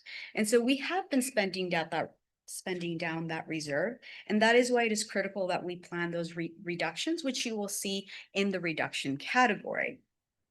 And of course, that is reductions across the board, since our ongoing unrestricted fund simply cannot carry those ongoing costs. So now looking at the actual projection, you will see that in 26-27, we have that 4.7 million planned reductions in the unrestricted slide. Please note that we have already approved several of those reductions, and the ones that we haven't approved here, we are already incorporating them into our 26-27 adopted budget. We have shared that with our sites and departments, and we are implementing that to make sure that we continue with this plan to decrease our deficit. Now, some of these reductions that you see in the following years, for instance, in 27-28, as you know, the further you get out from the current year, the fuzzier the numbers get, because we don't know. We don't know what the governor is going to decide. We don't know what our economy is going to look like, right? But you'll see from the reductions, they're quite reasonable in nature. We just want to make sure that we plan so that we ensure fiscal solvency. Now, the restricted side of the budget looks a little bit different. As I mentioned, we technically budget the full amount, but we don't always spend the full amount. And this is normal. We have several restricted programs that are multi-year. Like Prop 28 is always on a 3-year cycle. We have many different types of buckets like that. And so what you see in that 25-26 section for those reductions is actually a conservative estimate of what we believe we will actually retain, meaning it will carry over into the next year. We do have reductions in the 26-27, which I mentioned, some of which have been approved. And then of course, they're going to be also implemented in the next budget cycle. But that side is, again, a little bit different. And that usually is the side of the budget that we end up getting all those those block grants and that one-time money, as we all know, California is famous for. Going forward, overall, we are going to be meeting our obligations based on our multi-year projection. And of course, this is a planning tool. So again, as we get further away from our current year, those reductions may shift in the categories, right? Because our needs may shift, the situation may shift, our funding may shift. But this is meant to be a planning tool to help us gauge what is the size of the gap and to help us make decisions to move us forward to fiscal solvency. Did I click it? Oh, nope, whoops, sorry. That's it. Okay. Next steps is those reductions. So again, we are working on that 26-27 adopted budget. It's already time. We've already been starting this. We actually had a support session this morning. And we are working on it. We are actively working on it. At the same time, we're gonna continue to review, to analyze, to verify, is this the right funding for this expense? We're still doing that work. So our focus is now shifting to this budget development season and also shifting to looking at our current expenses and preparing for our unaudited actuals season. Before I close out, Rihanna, is there anything you wanted to add? No, the only thing I have to add is that I'll give a lot of credit to Brenda for the second interim as well. I mean, I know we both worked on it, but I'm glad to be part of the business team. I'm also glad to be a part of this district, and I love how everyone's able to communicate from our community to our board to everyone bringing in their thoughts and comments, because it does support us as well in the business office to help us guide us in the right direction when we're, either creating the budget or moving expenses or things like that. We really take into consideration what you guys have to say, because it's not just about us, calculating some numbers. I mean, we're trying to move what's best for the district and our students. So I appreciate all of your guys' time as well. So thank you. Thank you, Brianna and Brenda. That was an amazing presentation. Thank you. Okay, so we're going to start with technical or clarifying questions. We're going to start with our student board trustee member. No. No? Okay. Rick, do you have any clarifying or technical questions? No, just thank you for all the work, you guys. I know it's a lot, and we appreciate it so much. The public appreciates it so much. Thank you, Brenda and team. Thank you, Rick. Martha, clarifying questions? No, I was just looking at some of the slides because I sat in this workshop with the forecast budget and other stuff. But anyways, you said we were deficit spending. I didn't catch the slide. Was it 12K? That's the face value deficit. The structural is about 6K. Sorry, not 6K, 6 million. Couple extra zeros. Okay. I wrote down 12 and I put a question mark, like, oh, don't tell me it went that high already. Okay, so thank you for that clarification. So it was 6. And then the multi-year projections, I was looking at the PERS. Yes. So they they were talking about how do I move? Okay, I don't want to touch it. they've been fighting with the state because the state director was there about how they want to really, there's a lot of proposals of wanting the state to take a bigger portion of that. Yes. Because where are we going at 27% now? 26.90, then 27.8. They're projecting it to go even higher with this new administration. They just don't know, right, what the government is going to do. So I was comparing, I was looking for my chart to compare what their projections were with what you were saying. And theirs was 30. So, yeah, it's just, again, the numbers that they were saying. But overall, great presentation. I know you guys do a lot of work behind the scenes to crunch all these numbers, and you do things to satisfy not only, number one, the needs of our students. So appreciate it. Thank you. Angela? I'll let Adriana go first because I have a lot of questions. So Adriana, let you guys. do you have any questions? Just thank you so much for working on it and for spending so much time. I know it's not easy to be up at 2 a.m. trying to look at numbers. But thank you. Yes, yes. No, we appreciate that you worked on this. Thank you. Thank you, Adriana. Angela, are you ready to ask your questions? Yeah. Well, I'm gonna do the standard boilerplate. Thank you for all your hard work. We're doing it at 2 o'clock in the morning. We're actually talking to me and Adriana right now. Being a salaried position, yes, we realize that you're gonna be working till 2 o'clock in the morning, and we do appreciate that. All the numbers, I'll give my disclaimer now. It's a hieroglyphics, so it can be very intimidating. Okay. So my warning is, as I'm asking these questions, it's not grilling you. There's no gotcha moments. It's just, I'm trying to dumb it down for myself to understand. So structural deficit. So it's not one-time deficit, it's structural deficit means that we are basically spending more than we take in. Correct. So, Ongoing costs Yeah. are exceeding ongoing revenue. so do we have a projected amount how much deficit is gonna be over the next 3 years? Over the next 3 years, Yeah. I mean, it'll grow if we don't make reductions, but that's why we have planned reductions to decrease. Now, if you don't mind me. just- Yeah, of so course. That would be how we fix the structural deficit is the reductions. Because that's kind of a little bit big and those were great reports for standard. I'm hoping that we step it up. And I was gonna ask Matt about this, where like, well, you're my third CBO. There is a standard boilerplate presentation to us, but it's like, we're at a point now, it's like, hey. For the past 5-6 years, I've heard structural deficit. And I think what throws people off is we keep getting one-time funding. We're not fixing a problem, we're just, like, Dr. Turkey said, we're kicking the can down the road. So what are we going to do to fix structural deficit outside of burning sage and praying that we're gonna get one-time funding? Yeah. Burn more sage. Yeah. Tell him.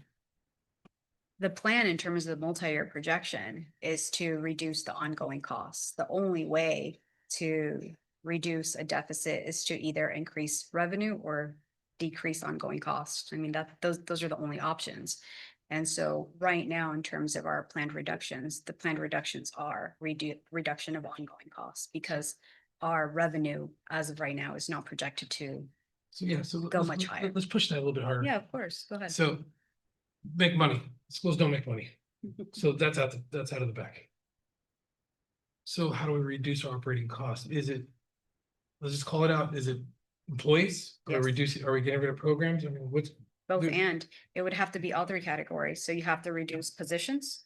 You have to reduce any programs that we are simply unable to provide and that are not required. And we would have to make any rejections in additional services or facility needs or environment costs. Yeah, so every category would have to be reduced. I know it's not an easy answer. Well, it's not, but it's something that needs to be said out loud. It's something we really got to come to Absolutely. terms as a board. Is like, okay, let's rip the Band-Aid off now. Yeah, that's We what we it know is. we know we're not making money. Nope.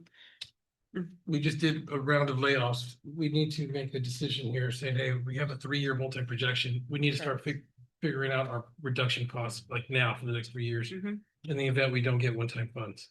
And speaking of one-time funds, how many one-time funds do we have that are about to expire that's floating in our reserves? Let me get back to you on that specific Okay. amount. I don't have it on the top of my head. Because so based on the numbers, I'm seeing that Yeah. we're depleting our reserves to hold this over. So yeah, it looks all nice and It's true. dandy. Like, oh, we're a positive certification. And I'm like, well, we're just blowing through our savings account. We're in a deficit. That is And- correct. And this is not just us. I've seen this through other school districts watching their Zoom. It's like I feel like nobody wants to address the issue. We want to wait till the last minute. We deplete our reserves because now we're almost down to what, 3.1% in our reserves? No, we're higher than that because The projection, if things don't change, we're gonna get down to that in 2 years. Yes, that is correct. Based on your numbers. That's correct. What happens when that one funding, like, what do we do when we get down to 3%? And we can no longer do what we've been doing for the past 5 years. Now, this is pre you here. For the past 5 years, all we've been doing is kicking it, we use our reserves to fix this structural deficit, but we don't take action to fix the problems of why we're spending more. We honestly, we're making decisions based on hope because this is nothing bad, but this is the truth. Where we're told in the past 15 years, we've always had this miracle one-time funds that the state keeps giving us. But it's like, I'm on a diet. I work hard, but I keep having candy bars every night. And then I'm surprised that nothing's happening. Instead of really fixing the issue here.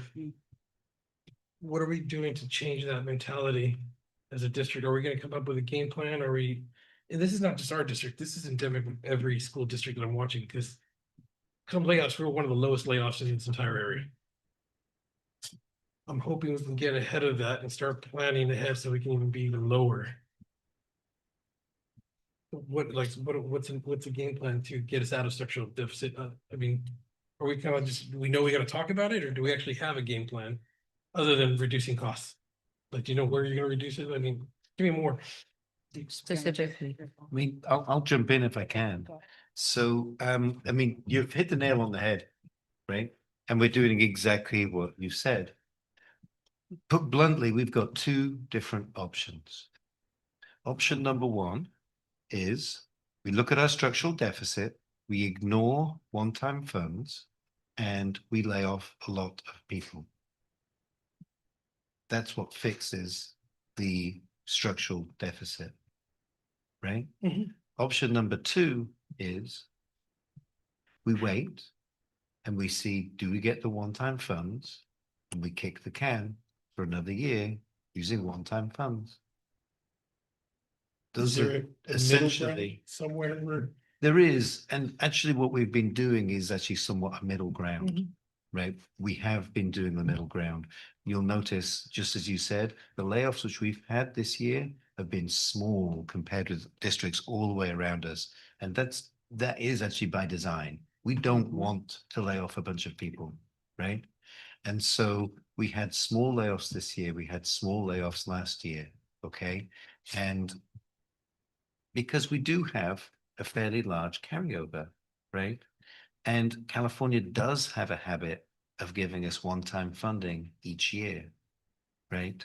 And then it's like we're doing this middle ground of taking that one-time funding and slowly reducing workforce at the same time to make it less painful. Yeah, because as a trustee, that's where, because I've been trying to figure out myself, like, because we always have that group where you do the budget, we see there's a structural deficit. Yeah. And we make our projections based on the truth of our budget. Then come union negotiations times, we see that they're right, we make more, but then I'm like, where did that difference come? And I realize it's one-time funding. That's correct. It's kind of hard to project, like, well, California makes it really, really difficult. The way which the California budget is done is really difficult. So for example, the May revise hasn't even happened yet, right? So in May, the governor may give us more money or not. We don't know, right? We just don't know. And, you know, you fast forward a year from now and I mean, with this in the same situation as every other school district in California, it's not smart the way in which this is set up, but it is the system which we have. But it doesn't make things easy. It's pretty opaque. so, and that's where I'm getting frustrated, like the trustee, that's not towards the district, just towards this whole mess, because for example, community school grants, I want to start planning the grants up in 3 years. And like, we need to start talking about positions that are funded by community schools grant. Are we going to keep it? Or are we going to switch it to unrestricted? And lo and behold, we just find out that they might extend it. Yeah, but it's like, well, it's not done yet, but we were hoping, because kind of like ethnic studies are supposed to be funded. And then all of a sudden, nobody said anything and it was not funded. But what can we, I'm hoping that I can push the district saying like, hey, can we start taking some baby steps here of fixing the structural deficit instead of the hope and pray method that every district in the state of California is doing? It's difficult because let's say that we go with the recommendation, we fix the structural deficit, right? We're switching one pain for a different pain, right? There's all pain, you can't escape it, right? We're fixing the pain of the fiscal by cutting into people. And would that fix the pain of the fiscal? It would, right? But it switches the pain to the people. And it also switches pain to programs. So let's say we cut those people and we cut those programs, we cut those supports. Yeah, the fiscal looks good. But then all of a sudden your outcomes go down. And the reason the outcomes go down, because let's say the one-time funding does come in, right? Then all of a sudden the scores don't look as good because you don't have the MTS aids, you don't have the MTS TOSAs to actually support the instruction anymore. So it's just choosing which pain do we want. Well, if I can add to that, Yeah. it's probably something where we can start inviting the public to be a part. It's like, we need to pick and choose. Yeah. And be real with ourselves, like, hey. We're choosing to push the pain down, but we're creating a mess. It's not saying we people here, this is a cultural systemic educational system. It's like inflation, it's like the national debt, we're just making it bigger. It's like, we might have, I'm hoping that down the road with our budget committee, looking at the numbers you gave me, it's like. It's just getting tired that every year is the world's crashing, because it is. Yeah. And then we get saved by one-time funding, and everybody forgets that this is not our funding. Was basically, the school district's extended grandma from another place that sent me a red envelope. Yeah. It's almost kind of feels like just doesn't feel smart. It feels irresponsible to me. Yeah. And that's not, like, once again, my disclaimer not towards here, because I'm watching every school district go through this, but I'm like, we gotta start Weird. when you're weeding the big yard, we start one by one. We gotta actually start looking at return on our investments and all our programs, the return, how much money we're spending. These programs, there's a lot of programs here that can move the needles. Which one actually is the right fit for us? And do we really need 4 or 5 different programs when one can do enough? But there needs to be a community input, because there's gonna be pain, but we can brace the pain if we all come in together. I'm just like I'm at this boiling point where I'm just like, I'm seeing this, especially when I'm seeing our reserves going down. Or projected going down, where I'm like, my lord, it's gonna, in 3 years, it's going down to 3.08, I think. When we had at one time a double-digit reserve. Yep. And I'm like, that we just blew through reserves. Is like, it's scary to me. And I know we're not the only one. It's like, yeah, we can manipulate our reserves to be a positive certification, but are we really positive certification, or are we more qualified certification? But our reserves are saving us on documentation. Great points. So I just want to throw that in there, hoping that we can ask these questions. I got more questions for you, but I'll email it, because it's a little bit more in depth. But I'm hoping that we can push on this and enhance the budget committee, where it's like, no, we need to start picking, like, what pain can we live with? Yeah. And be realistic, especially with the bond measure coming through. Yeah. If we want to say, hey, let's show a little bit of fiscal responsibility as part of rebuilding trust, like, hey, we're in it together, but we need all hands on deck. Yeah. And it's a good show of face, saying like, hey, we're trying to fix this structural deficit. Yeah. I actually really appreciate Trustee DeMarco, this kind of, discussion in public, right, around the reality of our budget and the reality of the choices, and the reality of essentially it's just a choice between different types of pain. And yeah, I think it's a good discussion. So thank you. And let's see, when everybody gets together, we can share pain. It's less painful for everybody. Yeah. It is what it's my Marine Corps days. We all hurt together. It's a lot easier to deal with. Yeah. As long as it's agreed upon each other. Yeah. So, but I'll send you a list of other stuff that I noticed, because the reserve, that double-digit reduction of the reserves just threw me off. Yeah, thank you. Okay, thank you, Angelo. Okay, now I'm going to invite public comment. Is there any public comment in the room? She beat you to it. Yeah. Hello, Hi. Cassandra Quayler again. I was just looking at second interim budget from last year.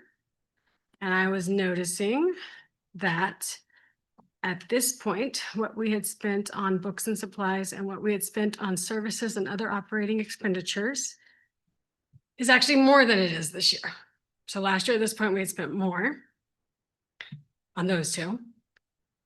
And then I looked at the end of the year of what we actually ended up spending, a few months later with the unaudited actuals.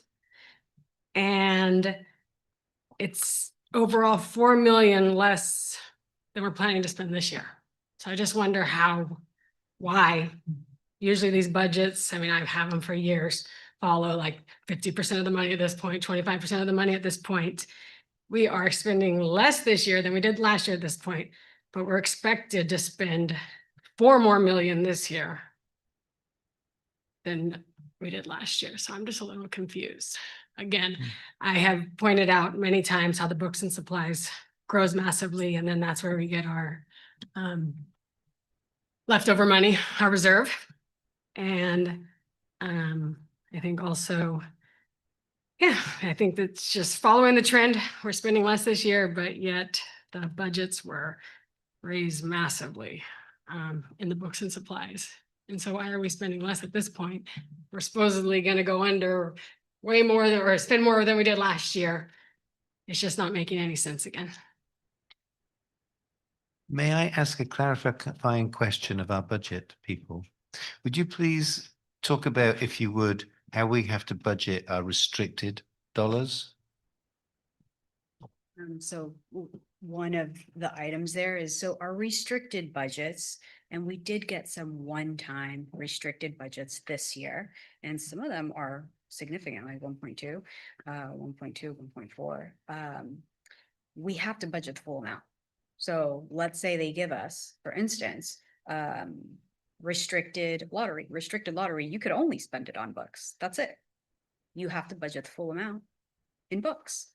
That doesn't mean that we're spending it all, but we have to budget the full amount out. And so that means that at the end of the year, if we don't spend the full amount, then there is a carryover. So can you clarify that this Yes. gives a skewed It does. It gives us a skewed view view. of the budget because we have to budget all of the restricted funds, even if we know we're not going to spend them? That is correct. Thank you. Thank you. Okay, is there any other public comment?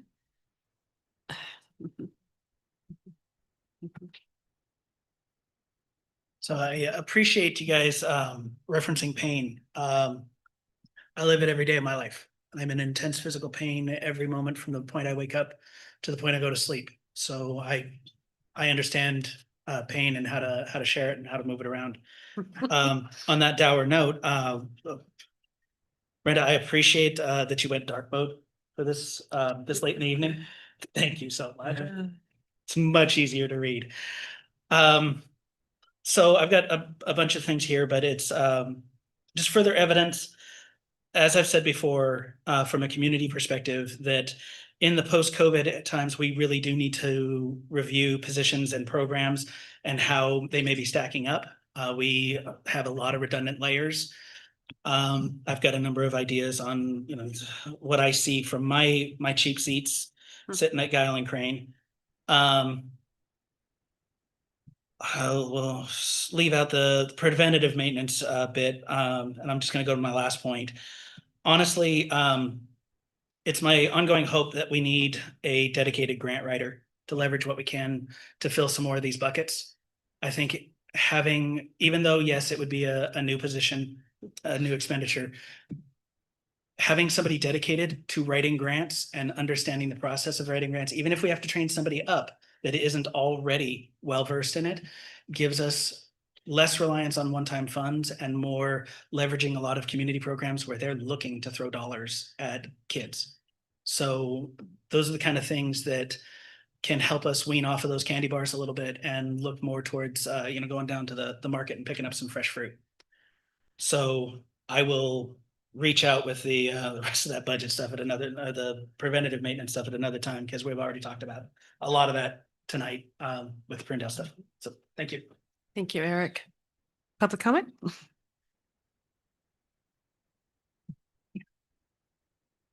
And I'll be short because this is more for the people that are not in the room that are hopefully still tuned in, even though they're probably in bed sleeping.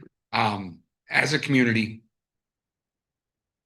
pause for a minute because I almost used a different word to explain it. We've complained, for years that budget wise, we're top heavy in this, or we have this, or we don't have this. We've seen our deficit, we've seen our reserve shrink without necessary repairs, still suffering a little bit in retention, et cetera. So once again, not for the people in the room, but as a community, if at some point there's not more than just the 6 of us sitting here in a meeting to discuss these things, I really don't want to hear anybody else in the community complain. Like you get to a point to where if you're not going to be part of the solution, you're not going to be readily available to help. There's a lot of people that just need to shut up. And I mean that as respectfully as I can, is the way it came out. But we had built such a reserve. And at that point, and I try not to dwell. I'm trying not to dwell. I really am trying not to dwell. We had built such a reserve, it became a point of contention. The reserve has now shrunken. The buildings aren't fixed. The teachers aren't being retained.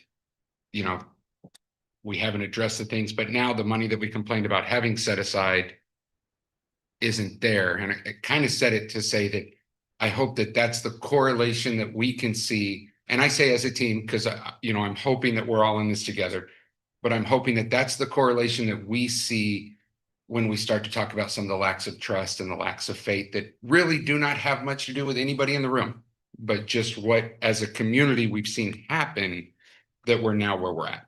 I think at one point, I think we even got up to as high as, I want to say, almost 17%, 15% in reserve. Yeah, and now we're looking at forecasting to 3%, but we have all of these expenses and issues that we haven't resolved. So, like I said, people in the room excluded. At some point, if we're not going to be all in it together, then we're not going to fix it. We're not going to fix it. So, like I said, I think primarily the budget thing. I know we had mentioned some examples about the middle school, et cetera. But I think from a community standpoint, the budget and the stuff we're talking about right now is where the biggest lapse in trust have taken place when the community looks at how the district operates. Thank you, Chris. Is there any other public comment in the room? No? Okay. Public comment on Zoom? Okay. Hello, if you're on Zoom, you can proceed with your public comment. Hi, can you hear me? Hi, Sonia. Yes, I can. Hi. Hi. I kind of want to jump on the train that Mr. Anderson was talking about. Although I am not there, and this again is not to defend anyone who has said that they were going to show up and then they never do. Just from my point, I'm not, I got off of work at 8:30. I get home, I'm trying to feed my kids, try and get them to sleep, and we all have responsibilities, at home. But then again, I'm here still up, tired as heck. As he said, most of us want to go to sleep. I want to go to sleep, but I'm here, although I'm not there physically.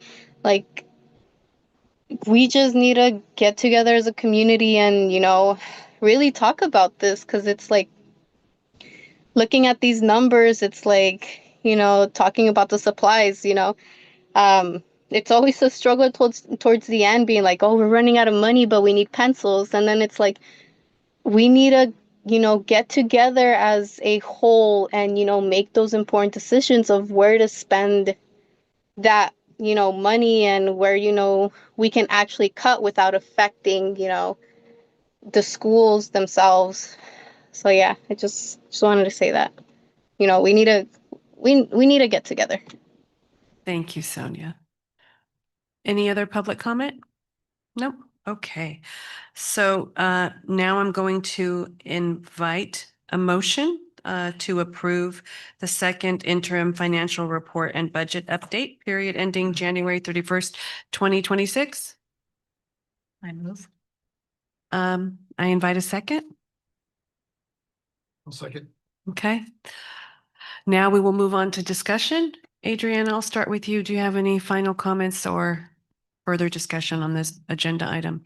No, just like everyone has said, let's really take a look at what is actually working and what's actually not working for our district, and figure out how, even with these one-time things, like, don't rely on them, like actually create a plan that is going to work for, and evaluate all our programs, evaluate all the materials that we're purchasing, evaluate everything to determine if we're actually being mindful and it's working for our students. Because earlier on you mentioned like, oh, 11,000 doesn't make a difference. It does make a difference. It could be the pencils, it could be the uniforms, it could be the stuff that it directly impacts our students. So we really have to make an assessment of what is it that is highly needed, how we can do it, and how can we prioritize. Because even writing grants are one-time thing, and you constantly have to be writing them. Do we write them? If we write them for something that is one-time thing, and it's for impact for our students, not for research, not for anything. We already know what our kids need sometimes, and all these research and all this stuff. We don't need grants for that. We actually need the stuff that our students need, and we need to really evaluate our programs and evaluate everything. And the same way that we create a budget, let's create a plan for which programs are going to be eliminated in the next 3 years, and how they're going to be eliminated, and which materials are going to be eliminated, and everything. Create an actual plan for everything, not just numbers of a budget that we think it's gonna be. Thanks. Angelo? Yeah, I just want to add to, it just popped in my head about what Dr. Turkey said earlier about if we were to make a plan, a structural deficit. Now, a plan doesn't mean we have to follow through with everything, but the plan of what would be the cost reduction if we went to a non-structural deficit? Like, let's be honest with ourselves. How about we just at least do the work? If we had, of all one-time funds were never coming in, what would we have to do to stay solvent? And yes, and know that, yes, we're going to fall back, but that way the public knows this is where we're at. To stay solvent, these are our cuts. So if you want more programs, this is where we come in together, because we have to pick and choose what we want to keep. But the bottom line, to be solvent, here's where we're at. Is it a 20% reduction in workforce? Is it a loss of programs after school? Is it a loss of services? What is our main need first? And then also identify college, career, life ready. You got to graduate high school. It was like back in the military, what's a mission? What is the bare minimum you need to get the mission successful?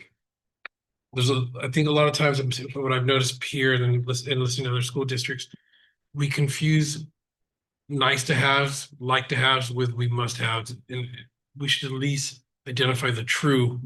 We absolutely need these, and these are outstanding to have. But even if we lost it, it would suck. I'd rather that we stay solvent, so we can teach our kids. Just put that information out there. We're not saying we're going to actually cut positions, but I think it would be really good for everybody to know, like, what would our district look like to be out of a structural deficit, and have that hard talk, that hard truth of like, this is what it looks like. Thank you. Martha? My colleagues know that I think I've been probably vocal for the last 3 years about our budget and the concerns and where we're heading. And I know we all been working hard, but I'm just going to read this slide because this one stood out to me the most. Budgetary strategy, structural issues remain outstanding. Future shortfalls anticipated. This one slide stood out to me. 22 billion shortfall projected for 27-28, followed by 2 years of shortfalls. This was from the California Department of Education, by the way. They're the ones that did the presentation.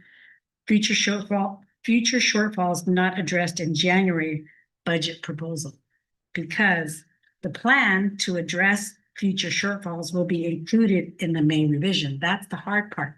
We never know until the May revision. May revision may replace current planning. So we might be planning, but absent addressing shortfalls now may likely undo budget planning between now and May. So we all know after May is when we have to really think about the planning, right? But then there's all those factors that we talk about. The ADA, number one, right? The ADA is number one. That Proposition 98 is the other area. And I'm looking at, our budget. And the other thing is that all those categories that they talked about that we're going to get extra money, they talked about teacher for preparation and professional development, 250 million. But again, that is only to be used for that. So, that's the hard part with our budget, right? We get this extra money, yet there's certain things that are allocated for certain areas. Facilities, that one spoke volumes to me, the Proposition 2 funds. I really hope we tap into that for 26-27. And then there's the charter schools. Of course, that doesn't protect us, but then I did mention already the community schools, 1 billion. Special education is getting a lot of extra money. Career education, CTE, and expanded learning. So there's money coming in all these areas to be able to save certain programs, things for the kids that we all are passionate about, thanks to these specific funds that come in for these specific areas. But then that's where we have to get creative on the supplies and things that we can move around. Because at the end of the day, the COLA, the PERS, let's be honest, even our raises, you guys, that we give, all of that affects our budget and where we're going to be and project the next 3 years. So it's a lot of planning and it takes a lot of conversations and dialogue. But you guys, let's face it, with this new administration, we have some really uncertainties coming ahead of us too. And that's that other big factor. So I will say though, on a positive note, we do look a lot better than any other district. I was sitting in that room with districts from all over California and we looked pretty good considering what they were sharing. So I give kudos to what you guys have done, what we've done to get us to where we're at today. It is scary, our deficit, 3%, because I remember we were at 10%, what, two years ago, maybe? 2-3 years ago, we were at 10%. And so again, it is a serious conversation. And we used to have those budget meetings with the community. And I think we have a budget meeting. We do, but I know you and I are part of that. Right. But nobody goes. There were 2 community members. There's 2. Yes. So maybe we need to advertise better. we need to advertise better, but then what did they want? They wanted to do exactly what Angelo just said. What are our needs and what are our wants? And how can we work as a team to really prioritize those areas? But all of this stuff is so complex. It is so complex to kind of teach everybody all these different areas. But you did a great job in summarizing it. But I'm still learning. Because it's a lot, So thank you. Thanks, Martha. Rick, do you have any additional comments? Yeah, just I totally agree with all my colleagues and the speakers that spoke tonight. It's going to take a lot, and I think also, like someone said, thinking outside the box, being proactive, reaching out. I think going to people instead of asking them maybe to come to the high school and more often. And I think today just showed, a lot people are getting more involved. I think we're on a good path and things are getting better. And if we keep at it, get along and just have everyone collaborate and get the information that we need, we can make things happen. We all have ideas. We just have to try and see what's going to work, what's not going to work, and implement them and have some faith and do it. So I'm optimistic after today. Thank you. Thank you, Rick. Okay, we're going to move to vote now. I have another discussion, another comment I'd like to make before voting. Okay, go ahead. Yeah, and I apologize for laying aside. I'm gonna bring up when Sandra and myself got appointed onto the board, and we were very new to understanding this, and we worked together a lot at the beginning. I'm really asking the district to help me out on this one. It happened here and happens every time. This is what I was told for the past 3 years. Wait till May. Wait till the second interim. We'll get better. We'll figure it out. Second interim comes. Wait till the next interim report. Wait till the unaudited actuals. 3 years I've heard nothing but wait. No, I'm not gonna get you the number because we're working on the budget. You're gonna get a new updated revision. It just feels like it's constantly, I can't get any real work done or real answers done because and I get it because the budget's constantly moving. But for 3 years, I've never talked about the today. It's always wait. And I'm hoping that we still do that, but we can talk about the now also. Maybe because that's a cultural look at the budget. Saying that, yeah, I know we got May revision, but I don't want to work on hope. I want to work, I put faith that your 2 o'clock mornings of your projections, I would like to treat today like your projections are extremely accurate until the new budget comes out. And then we'll just restart from there. But this constant wait, I don't want to make a decision. We'll do this. Wait, we're not going to do union negotiations because we're waiting for this new stuff. It's been, I don't know how, it's just always wait, and we don't commit to anything. I really hope we can shift the culture here of saying, hey, we trust you. You did a 3-year projection. Let's work on it like it's real. And if we get in, we have to amend stuff, we'll amend it when the time comes, but it's not just, wish in both hands. I don't want to finish the whole saying, but basically, I would like for us to just change a little bit of that culture. Can we work on what we have, what's been projected, and work on the now? And then we'll get to that road, or that bridge when we get there. Okay, thank you. Matt, I can sense that you would like to address Angela's Yeah, comment. it's interesting. This is such a complex thing, right? Because I agree. And at the same time, there's parts of the system which we don't control, which we're within, which are completely and utterly dysfunctional, right? So the truth is, we know that our budget is going to change. We know that these predictions are not accurate, right? And I appreciate what you're saying in terms of like, yeah, we should make a plan. Yeah, we should.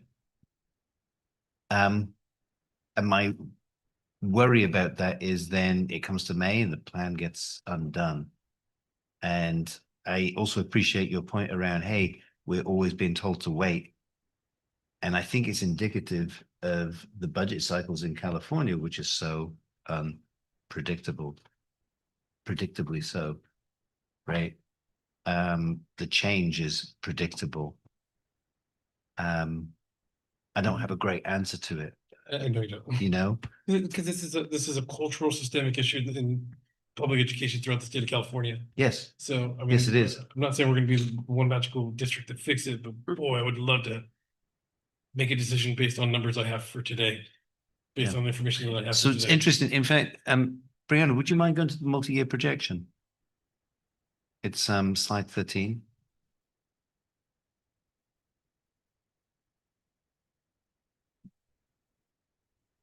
Because this is the most accurate data which we have today, right? And if we look there at, I'm going to focus on unrestricted. The reason I'm going to focus on unrestricted is it's more reliable than restricted.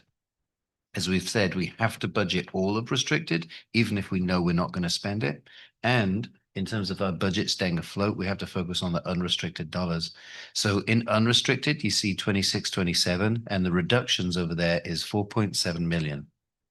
So what we are predicting is that next year, we need to cut 4.7 million from the budget. Now, that would be a mixture. Brenda, do you mind if I ask you just about this? That would be a mixture of things, right? Which line item is that? That's 4.635? No? It's right here. You're 26, 27. Thank you. Right there. So that Down at the 4.7 bottom, okay. includes already the reductions that we have made in positions. And it also includes the reductions that we're making in discretionary dollars for both site and department allocations.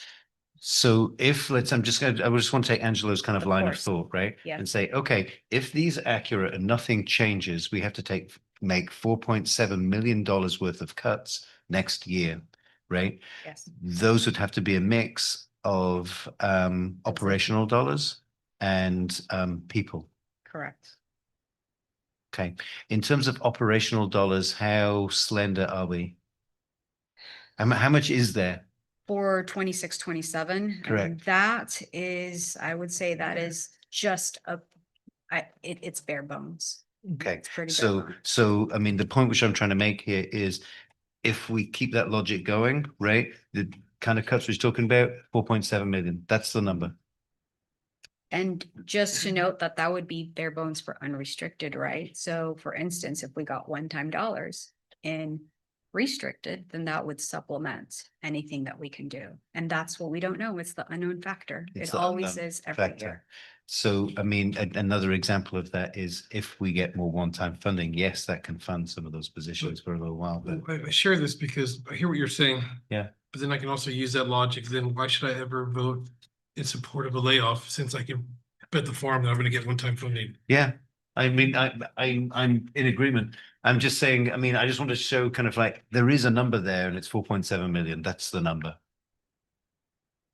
Yes, and I appreciate it because I think it's helpful for everybody who's watching, like, here's a number. Yeah, that's it. You'll get lost in this, but I want to see this. It's And say, like, 4.7 hey, million. if we don't get one-time funding, this is coming next year. Correct. And at least we have a year to work on it and go through the 5 stages of grief and figure out a plan. Instead of being caught off guard in December, January, February, if who's getting cut, like, it's coming. If we don't have a Hail Mary throw from the state. Okay. Well, this is ripping the Band-Aid off, and I'd rather just deal with it up front. Yeah. Okay, so the motion before us is to approve the second interim financial report and budget update. Those in favor, aye? Aye. Aye. Anybody opposed? Hi. Okay. Any opposed? Any abstain? No? Okay, motion carries to approve the second interim financial report. We're going to move on to our last agenda item before moving to closed session. Approve the 2024-25 audit report. Is that you? Our fantastic financial team? Yes. Me again. Please. Good evening again. Tonight I'll be presenting the 24-25 independent audit report for the district. I'm sorry. Oh, yeah, it's just this slide here. This one doesn't have pretty colors or slides. So each year, the school districts in California are required to undergo an independent financial and compliance audit. The audit is conducted by an external auditor firm and is required by state law to ensure that districts are managing public funds appropriately and that we are complying by state and federal regulations. So the purpose of the audit is to review that the district's financial records, internal controls, and programs and compliance are in order to confirm that funds are being used as intended. Once completed, the audit report must be presented to the governing board and submitted to California Department of Education. And we have to post it in, something like 1 million other places, but give or take the number there. Tonight, I will provide a brief overview of the results of the audit and highlight any key findings or recommendations that our auditor provided. So I'll start off with a really big hurrah. Okay, if I had a confetti cannon, I would use it right now. We do not have the budget for that. So first, It's a good one, Brenda. Maybe we'll get one donated. So, Looking for let's write confetti a grant. cannon. Sorry, I threw you guys off there. Okay. So first, the district had 0 findings with a fiscal impact. That is really good. Good work. Good work. So while the auditors did identify some findings, and I'll review those today, none of them are requiring the district to return any funds or to pay any penalties. So we don't have to pay any money back. And coming from that appeal and that whole process that I had to do from that 23-24 audit finding, it just warms my heart in so many ways. So another positive outcome is that our auditor issued an opinion stating that the district complied in all material aspects with compliance requirements outlined in the state audit guide. And this is updated every single year. This means our auditor determined that the district is following the required guidelines and regulations for the programs that were reviewed. Basically, we're doing an okay job. We're meeting standards. Additionally, the auditor did not identify any material weaknesses in internal controls over compliance, which indicates that the district's financial processes and oversight procedures are working. So for context, I'm going to go ahead and dive into our 5 audit findings. We did have some findings, and so I'll talk about them. Now, for context, in the audit guide, there are 37 areas or tests. They're called different things for state and compliance. And that means that we actually did well in all those other areas. And of course, out of 37, each one has a series of a whole bunch of different tests. So overall, it doesn't look at our whole program of the areas we did do right, but I'm going to talk about the actual findings because usually that's what people want to know. So the first finding relates to how certain cash balances were coded and reported in our financial statement. This one is a fiscal finding. Now, here's the good news about this one. I mean, no finding is necessarily good, but here's the good news about this one. The funds that we are talking about here is actually Fund 56. So all it was is we did not code it properly. We didn't have the statement match exactly the statement or the balance from the bank. But this money is managed by an external fiscal agent. We actually don't manage it. So what that means is there's no mismanagement because we don't even manage it. It's just that we didn't report it correctly in our financial system. And of course, we are going to ensure that going forward, we take that statement and we match it up exactly so that we are mirroring our fiscal agent. Now, the second finding relates to a teacher assignment at the high school where there was a teacher that was temporarily assigned and to teach a class without the specific credential that is required for that subject area. There's no financial impact, as I mentioned. And of course, we're going to ensure we've already spoken together with our HR team to ensure that we're strengthening and review the process to ensure that our teacher assignments are actually aligned with our credentials moving forward. Now, the third finding relates to public hearing for instructional materials. While the district did hold, I think this one's, I'm just going to read it. While the district did hold the hearing and confirm that all students had sufficient instructional materials, we didn't have proof that we posted it in at least 3 places. So we need to post it. We need to be publicly posted. So it has to be like bulletin board number 1, 2, and 3. So we didn't have proof of that. So it's a finding. So we got to make sure next year we post it, we take a picture of it, put it on talking points, and then we'll show it to our auditor. The fourth finding relates to documentation for one of our employees. While the employee did go through the hiring process, we were not able to locate the fingerprint clearance documentation. So we just need to ensure that going forward, we are consistent where we are placing and storing those files, and we are able to access them easily so that we are able to provide them to our auditor. And the fifth and final finding relates to attendance verification procedures at the high school. While the teachers are signing the attendance rosters, some were signed a little later than required. So we need to reinforce those procedures, retrain to ensure that attendance records are verified on a timely manner, and we move forward with that. So before I conclude, I would just like to emphasize audit findings are opportunities. I know sometimes we say, oh gosh, it's an audit finding. That is so bad, right? But it's actually an opportunity for us to make improvements. It shows us where are areas of weakness so that we can take those recommendations that our auditor provides us seriously. They are meant to be recommendations, and that will actually strengthen our processes going forward. It's not meant to be a gotcha. It's meant to be okay, how can we improve from here? And of course, we implemented our corrective plan. We have that. It's part of our audit report as well. Thank you for your time and attention. Thank you, Brenda. We're going to start with any clarifying questions. Adriana? No. Angelo? The one for the cash box, what Yep. type of rating was it given? Was it significant, catastrophic? Was it a discrepancy? I think it was significant. Have to take, oh, yes, in terms of the finding, yeah, And the because reason, it did not match the statement. but the thing is significant is, I just want to share this with the board, that then brings it to the level of a governance issue where it is a big deal. We have cash, it's not being done correctly. We already had reports of issues like this. I'm hoping that we take, I know you're gonna take corrective Of action, course, yes, but I just really want to just let the district know that pushes it to a governance issue.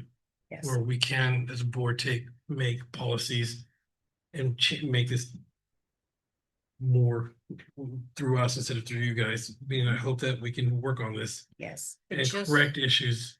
Because like I said, significant is not little. Correct. I just want for clarification purposes, this is not cash at our district. It's cash with a fiscal agent. So just a note that it's not cash that we as in the district manage. Yes. Yeah, just to make that clear. Thank you. Any other? No. Okay. Martha? No. Rick? None, thank you. Okay, now we invite public comment. Yeah, I know, stay until the end. You don't even need to start the clock for this. I just want to say thank you for having this discussion. This is one of those things that is going to help members of the community out in the cheap seats to buy that little bit of trust, being able to admit, hey, yeah, we made mistakes and here's what we're doing to fix it. That's it. Thank you. Thanks, Eric. Okay, now I will invite a motion to approve the 2024-25 audit report. So moved. Right. Okay. I second. You second? Okay. So now we will, any further discussion or comments? We will start with you, Rick. None. Okay. Martha? No. Angela? None. Adriana? No. Okay, we're gonna move to vote. All those in favor? Aye. Aye. Anybody opposed? Nay? Okay, motion is approved unanimously. Right now it is 10:17. We are going to recess to close session to finish some unfinished business, okay? We have our sleeping bags in that. Yeah, mine. Thank you guys for coming.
49, we're reconvening from closed session back to open session, and we are adjourning at 10:49. All those in favor? Anybody opposed? Okay, meeting